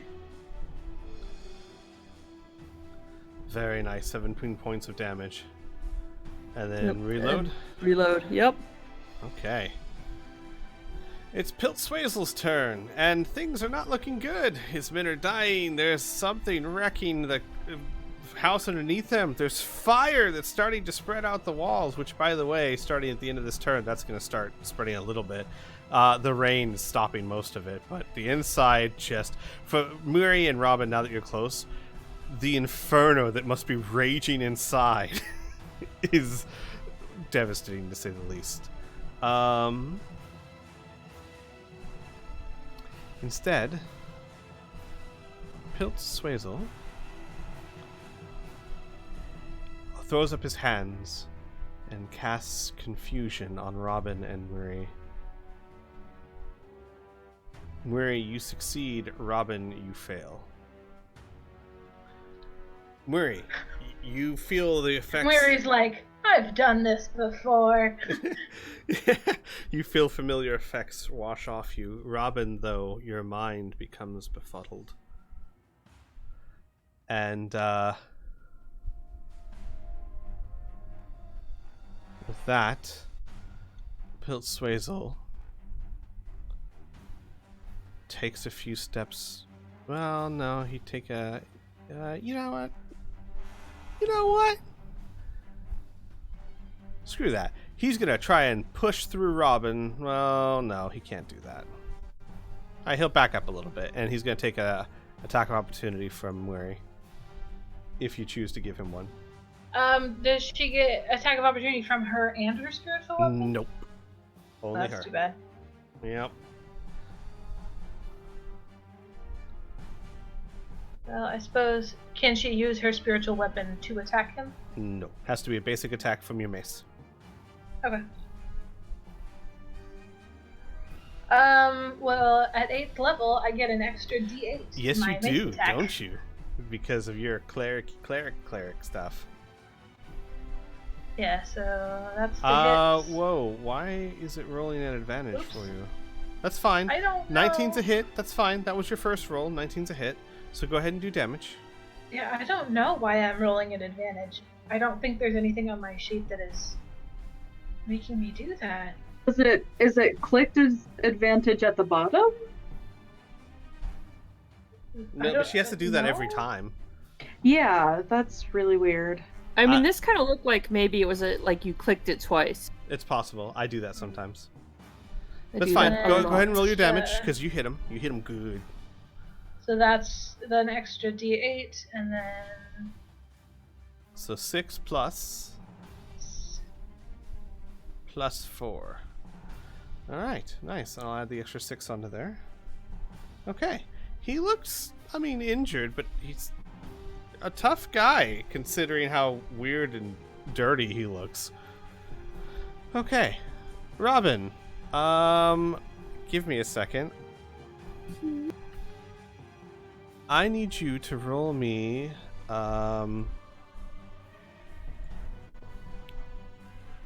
what is it? A D10, please.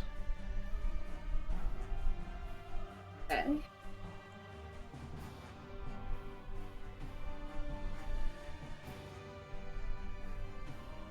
Four. You are stunned, basically. You don't move or take actions this turn. Your mind is befuddled. Okay.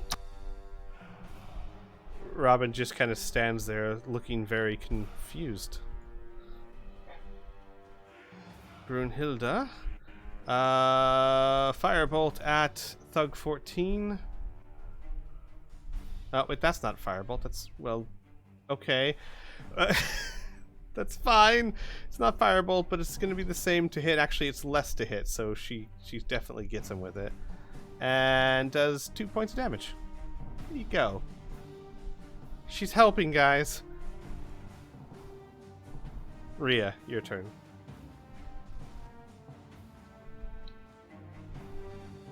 Okay. Rhea will backtrack about Amelia. Okay. Oh no. What the hell, Rhea? It's happening again. What are you Well, doing? wait, are you trying to flank or what? No, she's Oh my just god. attempting to. Rhea, no.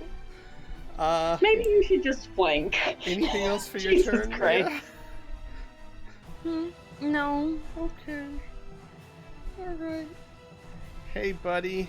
How much damage you doing? Not enough. Nowhere near enough. Back up to Baboon. Baboon will continue on with what he's doing. Throwing out these, I'm keeping track of these, by the way. So he'll have a receipt for you guys at some point. Doing 8 damage to Thug 14. He's not quite down yet, so he fires off his second one. And that's another hit. And that's enough. He's unconscious. And smells minty fresh, Amelia. As what looks like rainbows are just smacking him with and when they hit him, there's like a force explosion. As if like invisible punches are just slamming into them. Thug 14. Who is where? Where's Thug 14 exactly? You just knocked him unconscious. Oh, right. Well, get off the turn order, you. Kitty is fine. Murray, your turn.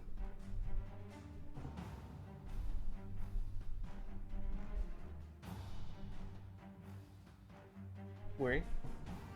You muted. I am muted, I'm sorry. That's alright. Going to move her spiritual weapon move here. Have it attack. That is the wrong page.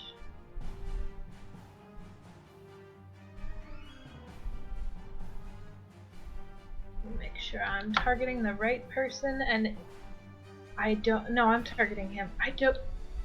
Let's see if it happens again. I don't know why. I'm not clicking anything other than the little dice that's next to spiritual weapon. Gotcha. No, there we go. Okay, I have. That's a hit? Yeah. Nicely done. 6 points to Swazel. Okay, and then her action, she will take a step forward, putting herself between Piltz and Robin. And let's see what we can do here.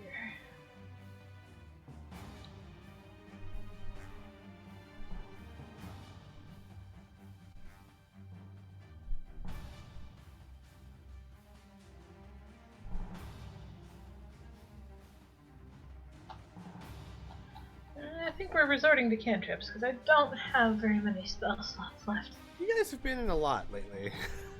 Uh-huh. Probably gonna want at least a short rest after this. What? Okay, he failed, so do damage. Sacred Flame away. Nicely done. 15 points of damage to him. And Pilt Swazel's starting to feel it. Majenko still aiding? Correct. Gotcha. And he is going to start alerting other members of the party, like just projecting the image into their mind of what Muiri is seeing, essentially. Gotcha. Amelia, this thug continues to miss you.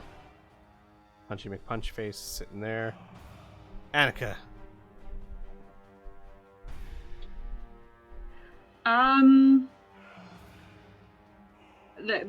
Amelia was gonna have a turn, but never mind. You know what? Actually, Oh, wait, what the heck happened? it I'm skipped sorry. over I have to be Amelia, very but, careful with that. Thank you. Go ahead. No, she's just going to flank to give Rhea advantage. She's going to cast her spell through Annika because Gotcha. I believe we said that spells. range, self, and touch spells can be cast through the familiar. Not correct? range self. Not range. Not self, only touch. Only touch? Oh, fuck. Right, because would she cast it on herself? Like, your familiar can't cast spells on itself. No, the range is self, but never mind. Right, but I'm saying, and like, there'd be then- no reason for the familiar to help with that because your range is self. Yeah, whatever. I was trying to do something, like, nifty, but okay. Well, what's the spell? If you want to make a case, what's the spell? Thunder Wave. No, I wouldn't let that one. It'd have to be touch. It's whatever. Okay, so in that case, Amelia's going to cast Toll the Dying on this sorry son of a bitch. That is a Fail. failure for 15, and he's dead. Yep. And this guy's So actually I guess the dead. point is pointless. Yep, he's dead. Dead. You can't save them all, Rhea. Bet this guy's super glad that he didn't get involved. All right. But yeah, so instead of casting a spell through Annika, then Annika's just going to give the help action to Muiri. Got you. Where you had a plus sign? Yeah, I wanted to ask, so say that, because Majenko has hit points, and he is not a typical familiar where he can be resummoned. He just dies. So, could he cast, if Muiri casts, say, Cure Wounds through him, could he cast a touch spell on himself? Yes, I would allow that. Okay. Yeah. Okay. I'm willing to take arguments for spells to be a little loose with it.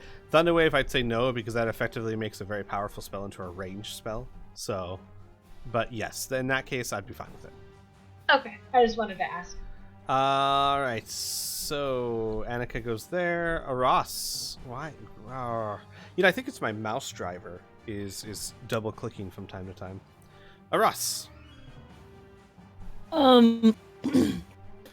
She's gonna kind of look around and see that all of the other bodyguards are unconscious or dying, right? Mm-hmm. She's just gonna call out to Piltzwizzle, give it up. You're way outnumbered, way outclassed. Is it really worth dying over? Roll me a persuasion check, please. Okay, not bad. Piltz looks around him. Fuck. You all remember the day that you were defeated by the Emperor? And he casts Dimension Door. A door tears through fabric right in front of him, and he jumps through it. Murray, you're the only one. Roll me a perception check, Murray.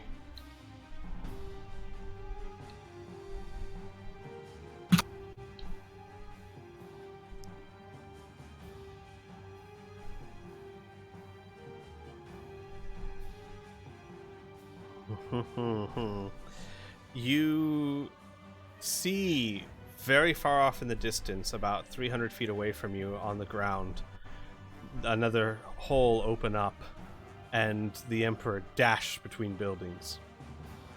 But, like I said, about 300 feet away from you. Gotcha. She will reach out to Majenko. I'm sorry. I'm sorry. 500 feet away from you. Sorry, I was just looking at the range of the spell. Either way, she will project his location to Majenko and ask Majenko to fly very, very high and see if he can keep an eye on him. Alright, have Majenko roll a perception check. I don't have access to his sheet. Oh, hang on. It's odd. I do. Give me a second. I will have to grant access to you somehow. This is there. Let's take a look here. What does he have? Alright, he has a wisdom of 12. Okay. I will deal with that in a moment. He flies off after Piltzwizzle. Okay. She does request that he stay very high in the air to be out of range of spells. Understood. So, like, almost through the low clouds, but still able to see.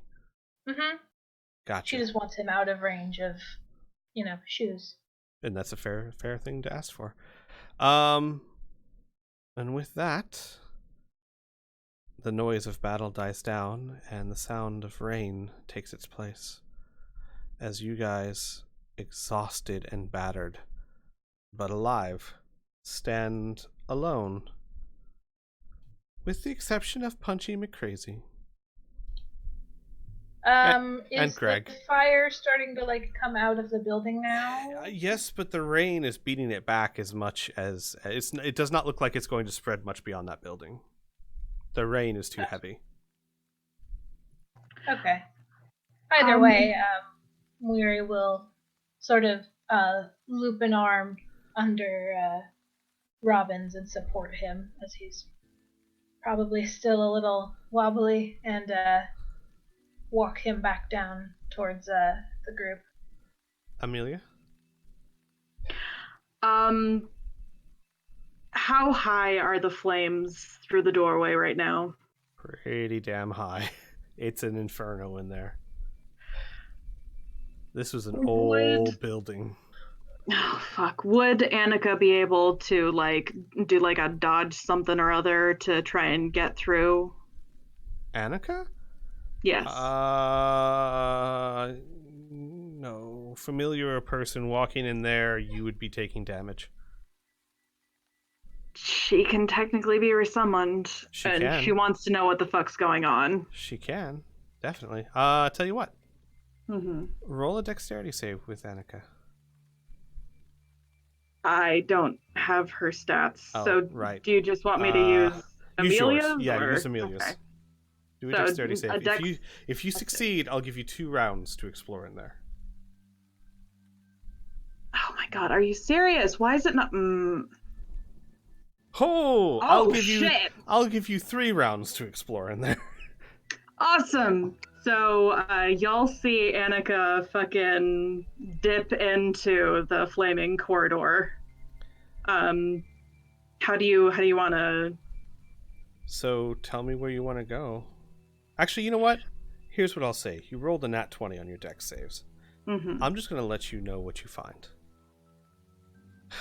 You walk. She flies through quickly, looking into each room. You see the rooms are ablaze, burning to the ground. I'm gonna go ahead and delete the mask now. There's no point to have it. In the room C6 and C10, everything is on fire. You duck into C7 and you see several burning corpses. Roll me an knowledge nature, please. And just use yours. That's fine. Okay. Nice. They look like chokers.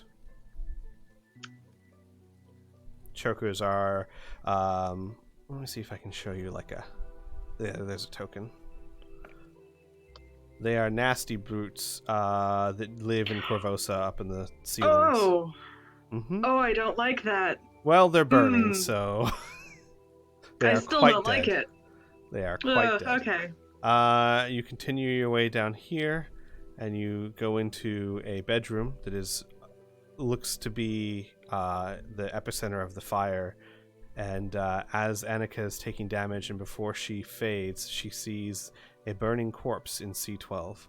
But it's so burned and damaged that you can't tell who or what it was. And then she disappears due to the damage. Awesome. Cool. Cool. Okay. Real quick, Robin, roll me Constitution. Was it Wisdom saving throws until you make it? I will see how long it takes. Well, no, actually, yeah, I want to see how long it takes for you to shake the confusion. Oh god, my luck. No. Hey. So as Murray's leading you down the stairs, you're able to grasp your senses. Is this in time to see Annika disappearing through a flaming door? I would say so, yes. Oh boy. It's fine. He goes down the stairs and stands with her. You guys still hear muted.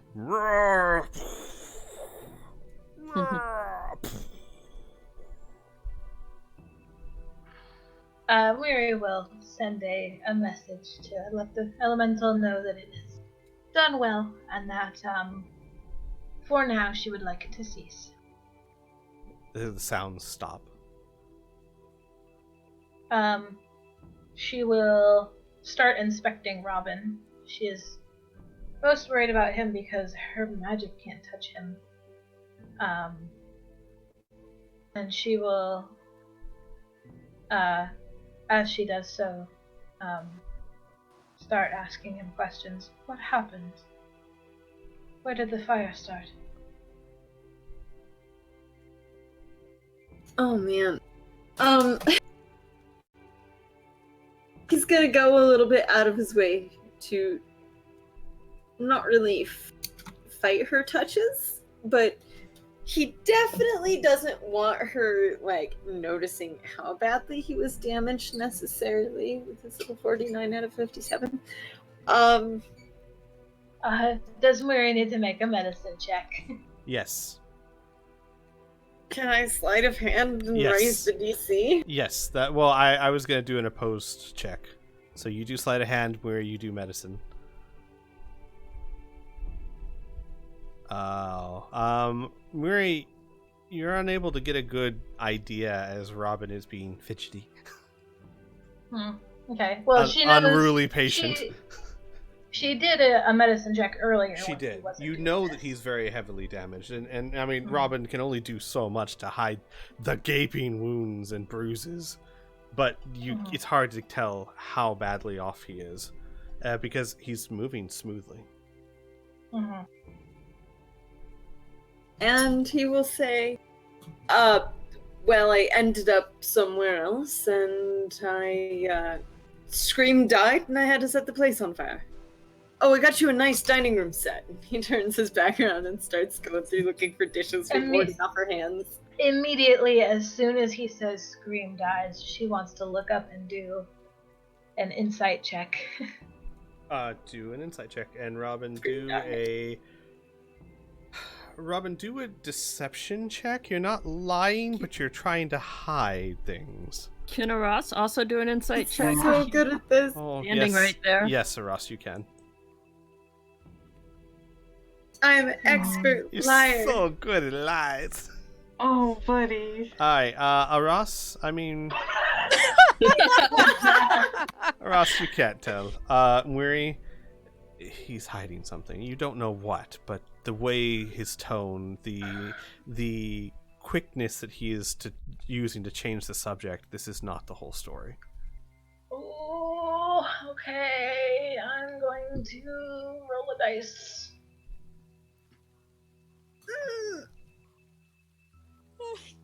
Okay. You see her black eyes bore into you, and you see them narrow, but she says nothing. We will speak about it later. He flashes a very bloody, probably toothy grin at her. And once she is satisfied he is not dying, she will start to gather everybody else to her to start checking on wounds.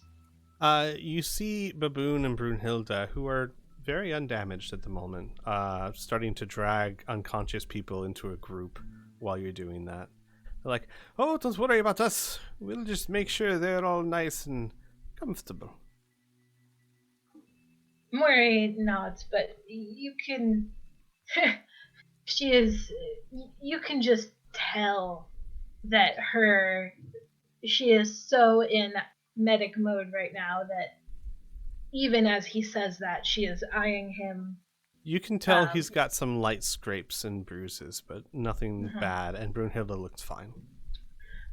She might warn him to not drag unconscious people through the Guardian. Because if they were hostile to her, it will kill them. They're not hostile now, though. Yeah, they're unconscious. they're unconscious, so... Well.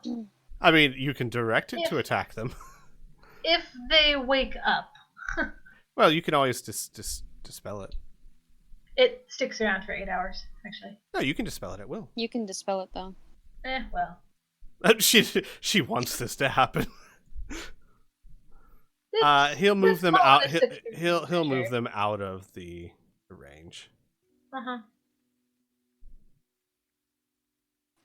While this is happening, I'd like to summon my boy. 10 minutes, right? Yeah. So we're just gonna stand around here for 10 minutes? Well, you all are just standing around. I want my boy. Let's go. I want to level up. Mori will cast Cure Wounds level 2 with her necklace on Amelia. Okay. So let's see, level 2. Let me target you real quick. Where are you? There you are. So she'll come over and she will gently place a hand on your shoulder. How much is it? 2d8 plus 5 plus something else. Plus 5, so 2d8 plus 10. Gotcha.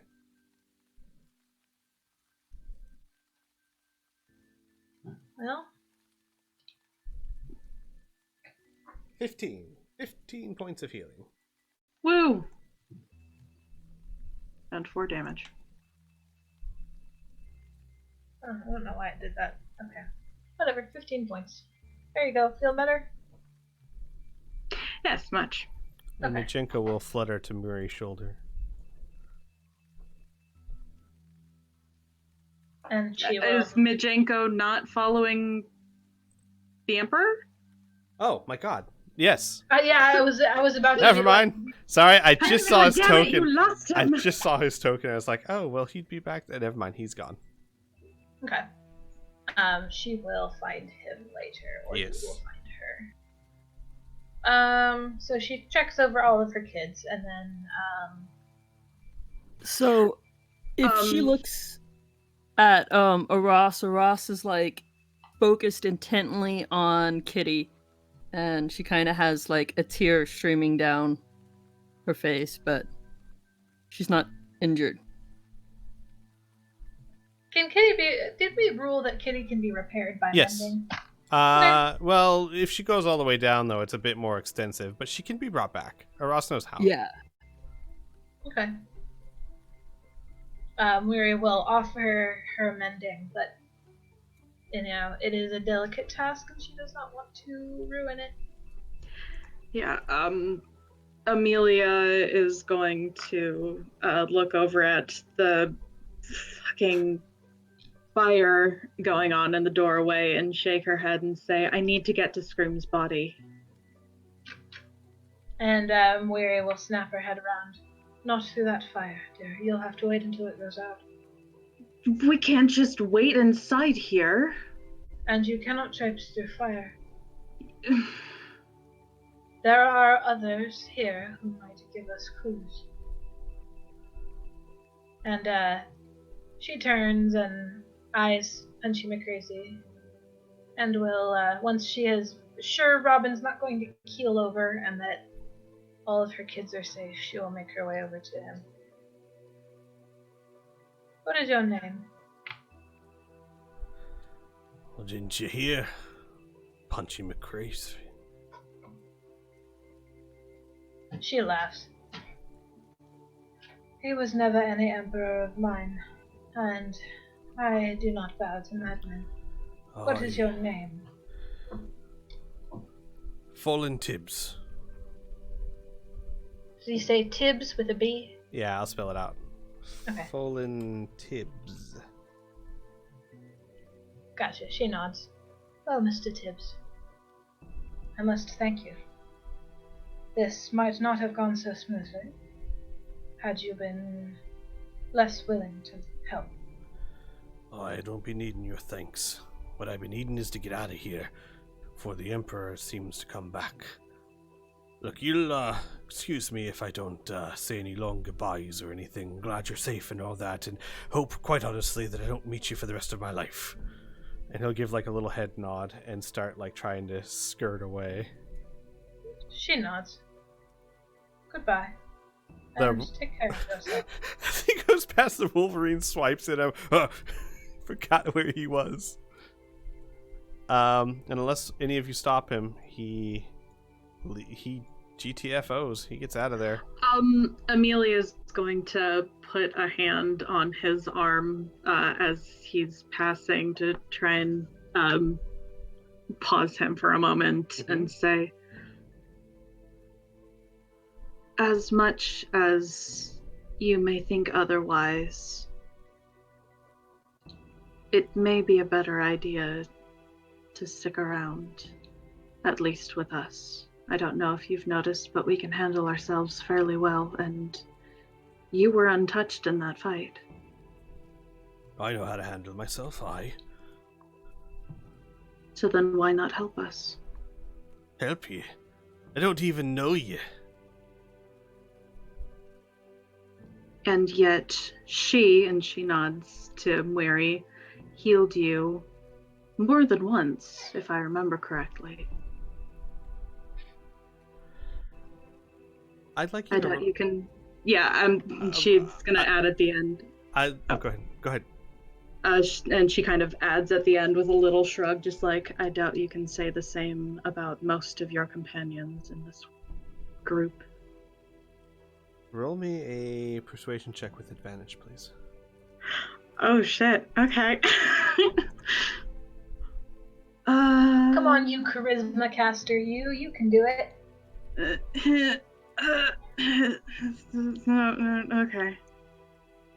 Why is it not fucking? Oh my god. This is fine. Laura, are you having problems? Do you need help? Yes, I don't know why it's doing this. Oh, for fuck's sake. Never mind. Anyone have an inspiration or something they want to spend? Squee, you don't really give out That's a inspiration. fair point. I need to start doing that more often. First things first, I think all of you should get an inspiration because I've been very stingy and forgetful, and you have earned more than your fair share of them. I'm gonna use an inspiration. Especially this fight alone. So many good ideas. I'm gonna be less stingy from now on. I'll say each of you have a gold star. Yay! Not Portly and not Kitty and not Majenko. Yay! Okay. He looks at you and looks at Murray. I don't care, but I'm a damn thug. Amelia kind of frowns, just like, we're not asking you to kill people, but we're trying to make Old Corvosa safe. You're trying to be decent people. I'm not one of your decent people. And as Murray comes back up behind you, but you could be.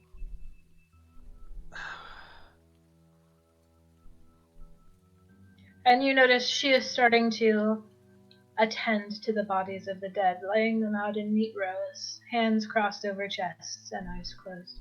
I admit there be safety in numbers, and you do know how to handle yourselves. Fine. I'm not going to be going doing nothing crazy with you no more. No charging spider monsters or nothing like that. Amelia raises a brow and goes, if I remember correctly, you did that of your own will. He waste off. Yeah. And then grumbles and kind of goes over to the wall and kind of leans against it. Sees Robin standing there, looks at him. Oi. Just acknowledges him and then just kind of broods. Robin does that head nod thing. He's sitting on the ground, spits blood, but he acknowledges him back. What a fucked up story. While she is laying out the bodies of the dead, Mary would like to search them. She is specifically looking for potions. Gotcha. And I don't know if you mind me spamming this, but Amelia kind of wants to test out her new seeing thing on the other Emperor's people who died, who are actually dead, rather than just unconscious. Ooh, that brings up a good point. I don't know who you want to handle first, but Mary will eventually get to the body of the Drow Mage. Okay. And she will stand over him and look down at him. So let's do Amelia first, and then I'll get to you, because I think yours, if I have an idea of what you're trying to do, would take a little bit more time and be a good way to end the session off, depending on how things go. Oh, lovely. Rhea. I just want to pick up, because one of the Red Mantises had his helmet kicked off, so he didn't, his shit didn't disintegrate. So I'd just like to take his armor and investigate that armor. Gotcha. Okay. Keep it with me. So let's do first things first. Murray and Rhea, you're investigating these things. One of you roll investigation with advantage as you're helping each other investigate. I probably don't have a great investigation. I have a +1. I have a +0. Go for it. I can help with investigation before I do the whole No, I lied. I have a +1 too, so I guess it doesn't really matter. I have a +7, so I can essentially be searching them as I'm going over and doing the rituals. If you want, or whatever. Yeah, I'm fine with that. Should we do it separately, or should we just let Amelia do it? 20. Let Amelia do it. Gotcha. All right. So you find collectively 291 gold pieces. Ooh. 6 potions of healing, 1 potion of greater healing, and hidden under, since you're just kind of investigating, I'm treating this as like a general investigation, right? Hidden under the throne of Piltswizzle is a rod that I'm going to... it's a magical rod. You'd have to identify it to know what it is. But it's definitely magical. Huh, okay. Mori will bring the collection of potions over to Robin and set them out one by one. I'll go ahead and put the rod in your party inventory sheet.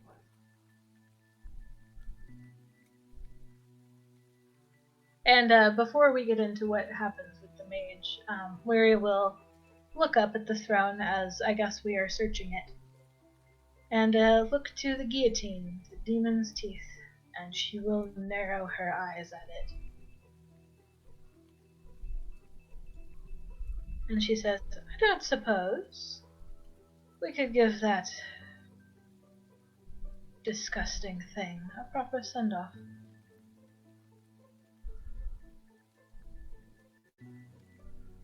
Rockman Smash? Absolutely! So you give your orders to Greg, and he just starts pounding on it. And it's going to take a little time, but eventually he can do enough damage to cause the demon teeth to fall below. And once the demon teeth fall below, he will continue and continue until they are nothing but a pile of broken metal and rubble. Okay. She wants it dust, nothing. Gotcha. Understood. But when he is done, she will instruct him that when he is done, he may leave at his leisure, and she will thank him very kindly for his service. Alright, so... Amelia, to save a bit of time, let's say 3 people. Sound fair? Alright. For each one, since I don't have anything planned or rolled up for this, I'm just going to say, so for each person, the first person you get to, and you touch them, and you see a memory of when they were very small, probably 7, 8, 9, they were playing in Old Corvosa in the shingles on the rooftop, and they're playing some kind of ball game, kind of like soccer, and this person that looks similar to this guy, very young, again maybe 12, in the memory, is chasing after the ball and misses and slips and falls off and falls to the street below. And the last of the memory is the small boy who you are seeing through the eyes of, is staring down below, stunned. The second one is a memory where he's sitting in a room with a fairly attractive woman, middle-aged, beside him, or on the other side of the table. I'm leaving. Leaving? What about the kids? I can't do this anymore. I can't. There's no money, there's no food. I'm trying. I'm trying to find work. They closed the factories. I'm doing everything I can. Well, you can do it alone. And she gets up and she walks out the door with him calling after her. What about the kids? And then the third memory is a really good time at Eel's End. And I mean like the type that makes you blush. Did he have fun with Samson? No. This one seemed to be a very attractive, probably wood elf. They were doing very naughty things.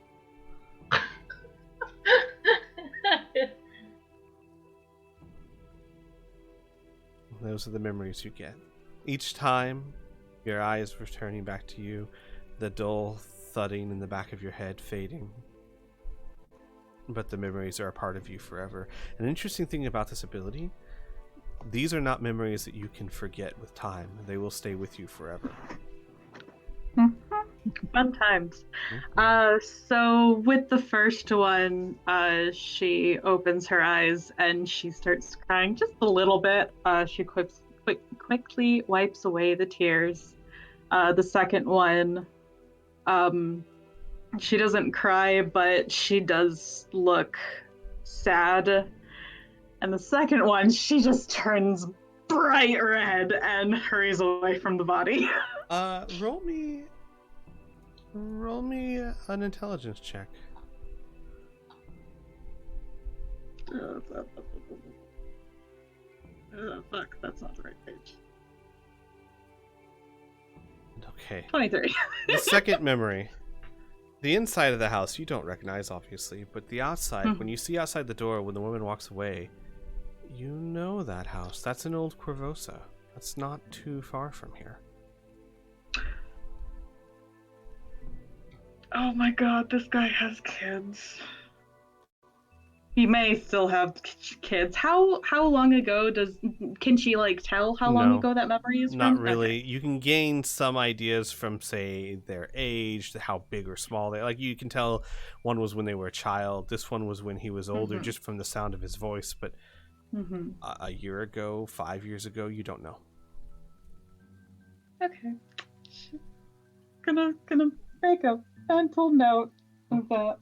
Okay, that's fine. And as she's doing that, Muri, you lay out the bodies and you come across the male drow. Looking almost peaceful. And she will reach out one last time to Majenko to see if he is out of range. He has a mile. He is not out of range. Okay. You reach out to him and he tells you he's currently perched on a rooftop. The man retreated down into the sewers. I do not know from where he went there. She nods slowly and taps her beak. But the were-rats might. Perhaps. Shall I return? Please, my friend, it would comfort me to have you near. And he will start. She rubs her talons together. I hate using such foul magic. He will return. It'll take him a little bit, but he's on his way. Okay. She will wait until he returns to her. Got you. So we'll say about the time Amelia finishes, Majenko comes back to you, perches on your shoulder.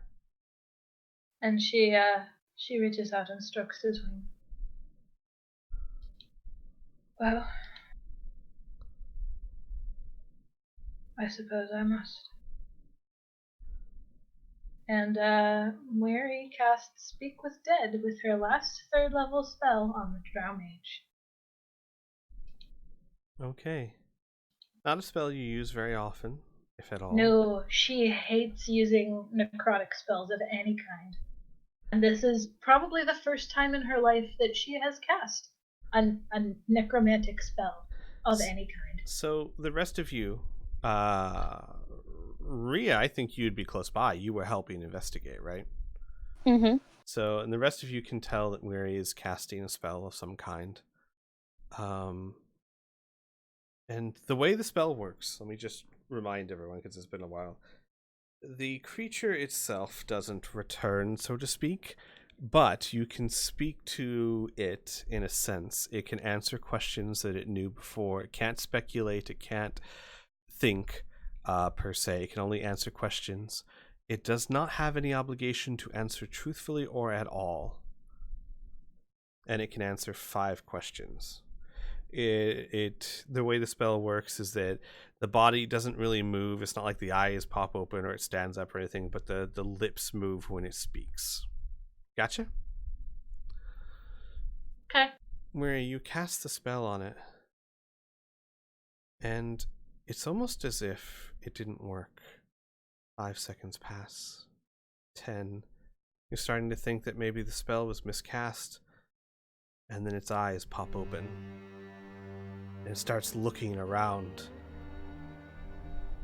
And she stares down at it almost in disbelief, and then crouches down.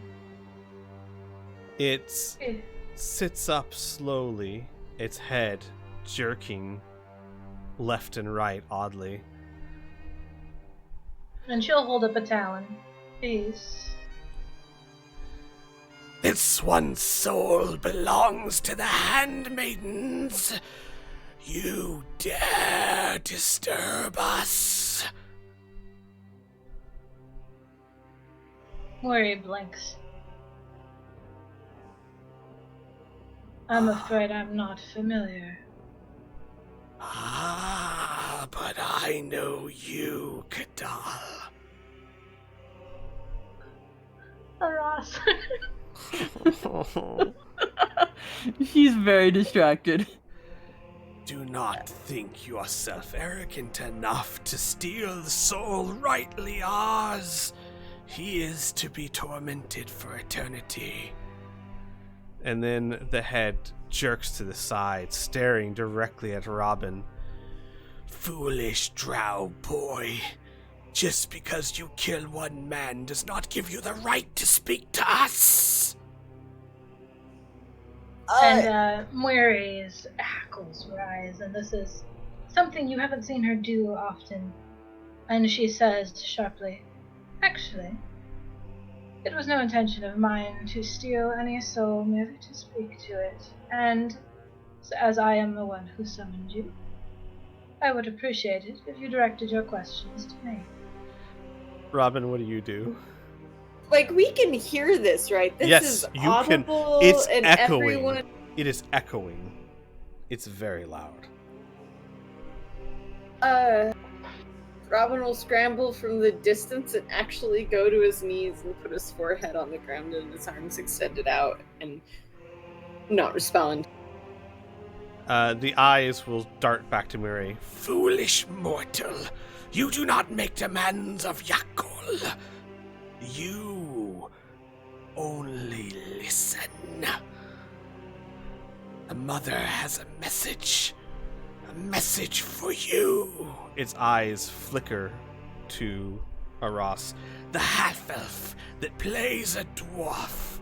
Come! And as it says this, familiar radiant light begins to circle Mori's hands. Aras, what do you do? Aras will cautiously take a few steps around Robin. And you get fairly close. And its eyes look back and forth. And its head cocks in an unfamiliar tilt. The mother has not forgotten, filth, what you did to her son. And its mouth opens, wider than natural, and a swarm of spiders fly out to Miri, Rhea, and Aras. I need all of you to make dexterity saving throws. Miri was actually preparing a radiant spell. That's what I was saying. And as it does that, she casts it. I still need you to make a dexterity save. Okay. Oh, damn it! And you would have a +4 to that. Mm-hmm. So Miri, you'll have 11. Ross, you'll have 19. Rhea, you have 25. All right. So Rhea and Aras, you're able to jump out of the way. Miri, this kind of happens at the same time. Maybe it's because you're in the process of unleashing the spell, right? You hit it, and as you hit it, the body gets rocked by it. Roll me damage. It can't save against it, obviously. It's no dexterity save or anything. Gotcha.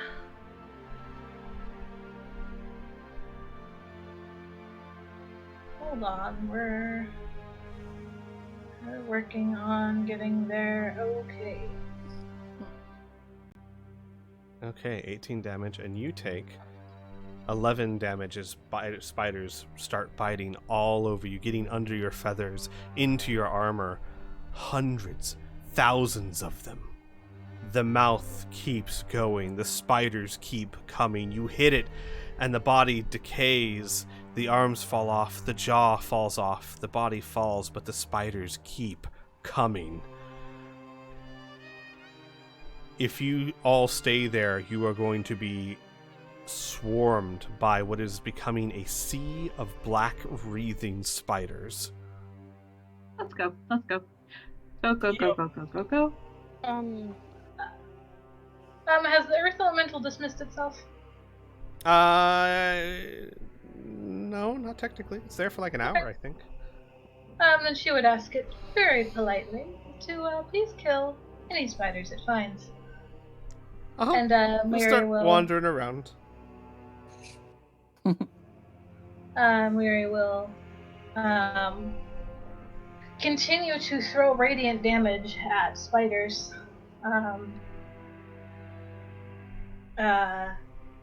As she does not have any spell slots left, and as she does so, as soon as she is largely free of them, she will shake all of her feathers out and roll me a con saving throw. she was just about to cast Lesser Restoration on herself. Then never mind. Then Lesser Restoration is only for effects. You're not poisoned or anything. You're covered in spiders. Lesser Restoration won't help with that. Yeah, she was working on making sure she's not poisoned. Right. No. You can tell. You can feel that there's no poison being injected in you. But roll me a con save. Nope. You take 7 more points of damage. Roll me another con save. Does someone want to help her? Or? Yeah, Ross is helping. Gotcha. Like, roll with advantage. Oh, roll one more time. Oh gosh. And Rhea will move up to her just so that the bonus. Nice. There you go. Okay. oh, You're yeah. finally, with Aras's help, able to get the spiders off. And Rhea, you notice, and Robin, if you're watching, the body that was a male drow has become nothing but a mass of spiders swirling in a vortex. And you hear one last, "We remember."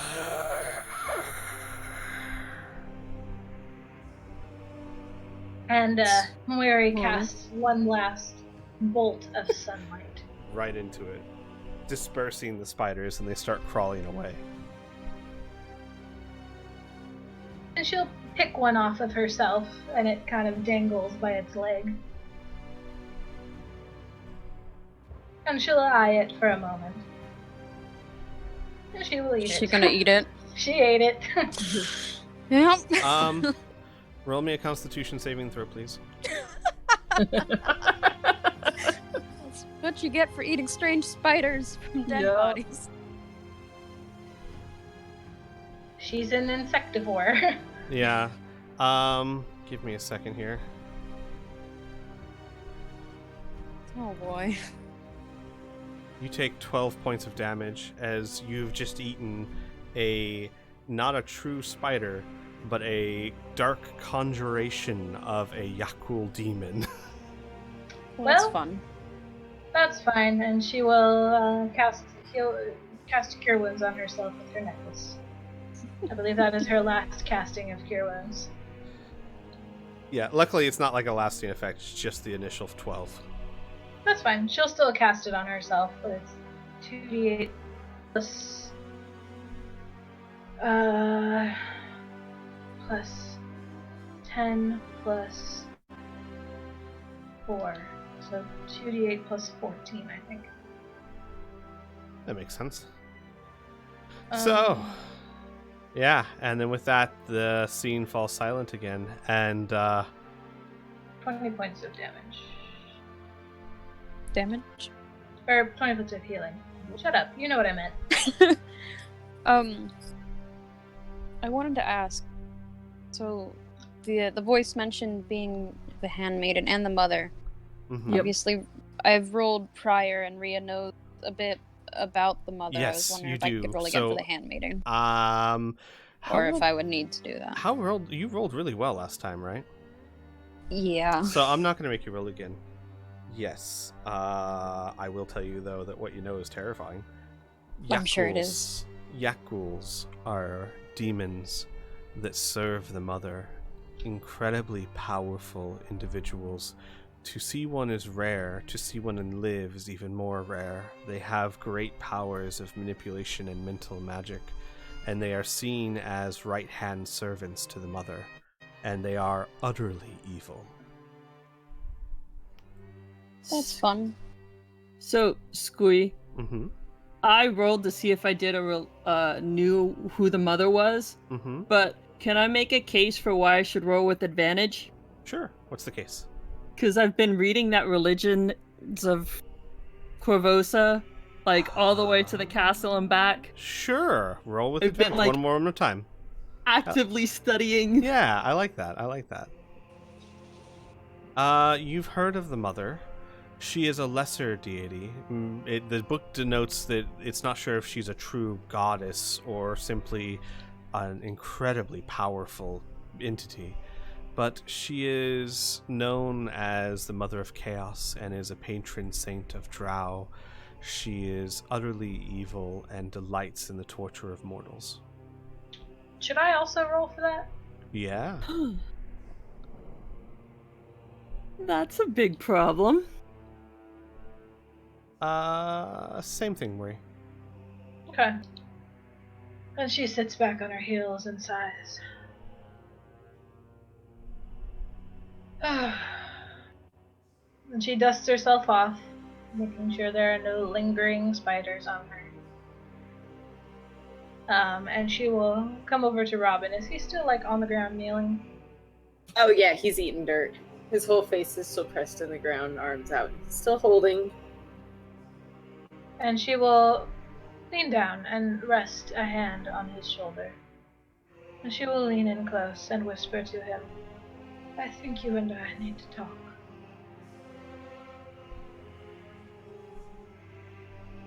He bites back a very smart-ass comment about brushing his hair. He, like, opens his mouth, closes his mouth, lifts his head just enough to see if there's any spiders still crawling. No, they're not. They're gone. Okay. He sighs, and he leans back and kind of wobbles as he gets up. Did he not take any of the potions that we set out for him? He left them all lined up. Okay, then she will go get one and press it into his hands, like, probably just a regular one. And she will make sure she has the rest. Drink, please. Okay.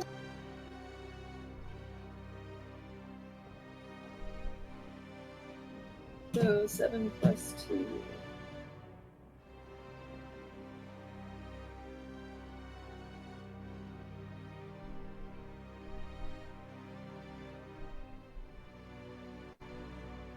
Oh, while we're doing stuff, was there anything interesting about the red mantis armor at all, or it was just It's magical.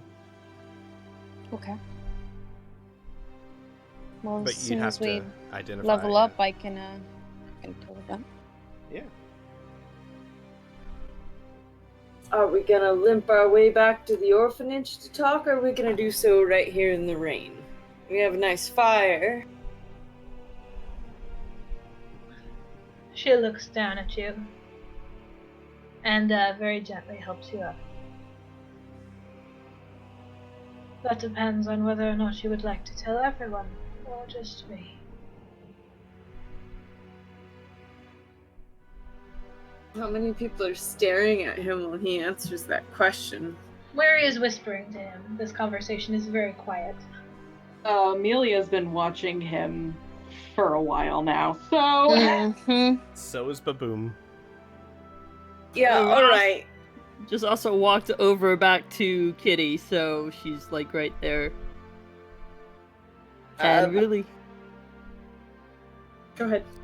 I was gonna say, really giving Robin kind of a side eye if like he was bowing down to the mother. So, and this is. Oh, you know what? Well, you already know, Ross. You know that he worships the mother. Everyone knows that. I know that, but now this deity is now like singled Ross out. Like, what the hell? That's true. Can't imagine why. How about here's a question. The orphanage. Yes, Marie. I have a quick question, Squee. Were the spiders a magical effect? Not necessarily. They were a construct. Okay. Okay, I just wanted to figure that out. Yeah. I'm sorry, go ahead.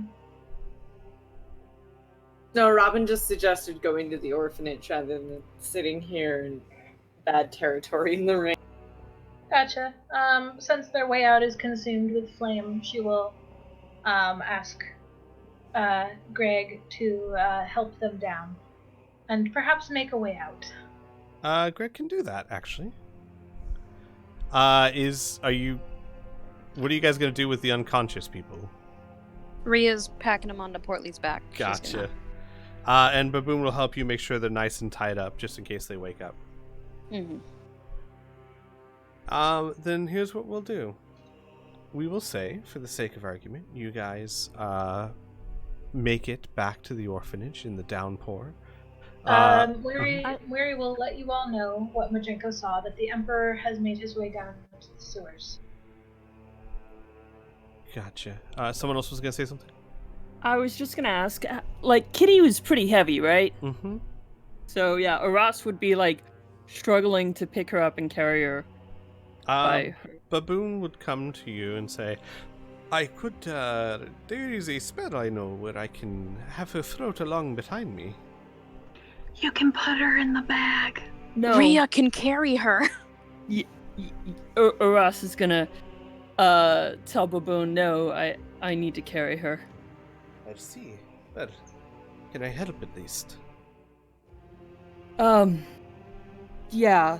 And he'll like, without even waiting for an answer, will help you hoist it up. Yeah, she's definitely not gonna put Kitty in the bag this time. It's also clear that, I mean, like, the attempt at the spell was very half-hearted. The second you said no, he's just like, well, alright, well, here, let me help. You guys make your way back to the orphanage. Greg is unsummoned.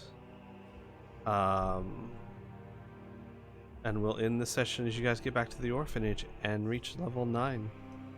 Yay! Yay. Are we... Shall very we much say... Okay, so to prevent us from starting the session next session with a long rest, do we want to say we take one now? Sure. Yeah, I think, honestly, that's understandable. Like, you guys are utterly exhausted. This has just been one of the hardest days that you guys have had. So to think that everyone gets back to the orphanage, make sure all the villains are tied up, and then just collapses, that's not unbelievable at all. Mm-hmm. So, sure, and we'll start next session with everyone having... We'll say, like, it's the next morning. No, we'll start next session with whatever may happen while you guys are taking a long rest, so we might have to actually handle that at the start of the next session. Okay. We'll figure that out. But for now, we'll say you've gotten back to the orphanage and you've leveled up. But you guys have not gotten a long rest yet, so don't modify that aspect of it. Okay. Alright. Mary's still muttering under her breath that it didn't even have the decency to bring real spiders. Everyone, thanks for watching. Take care. Join us next Monday as we untangle this web. Huh? Hi. Ha ha ha.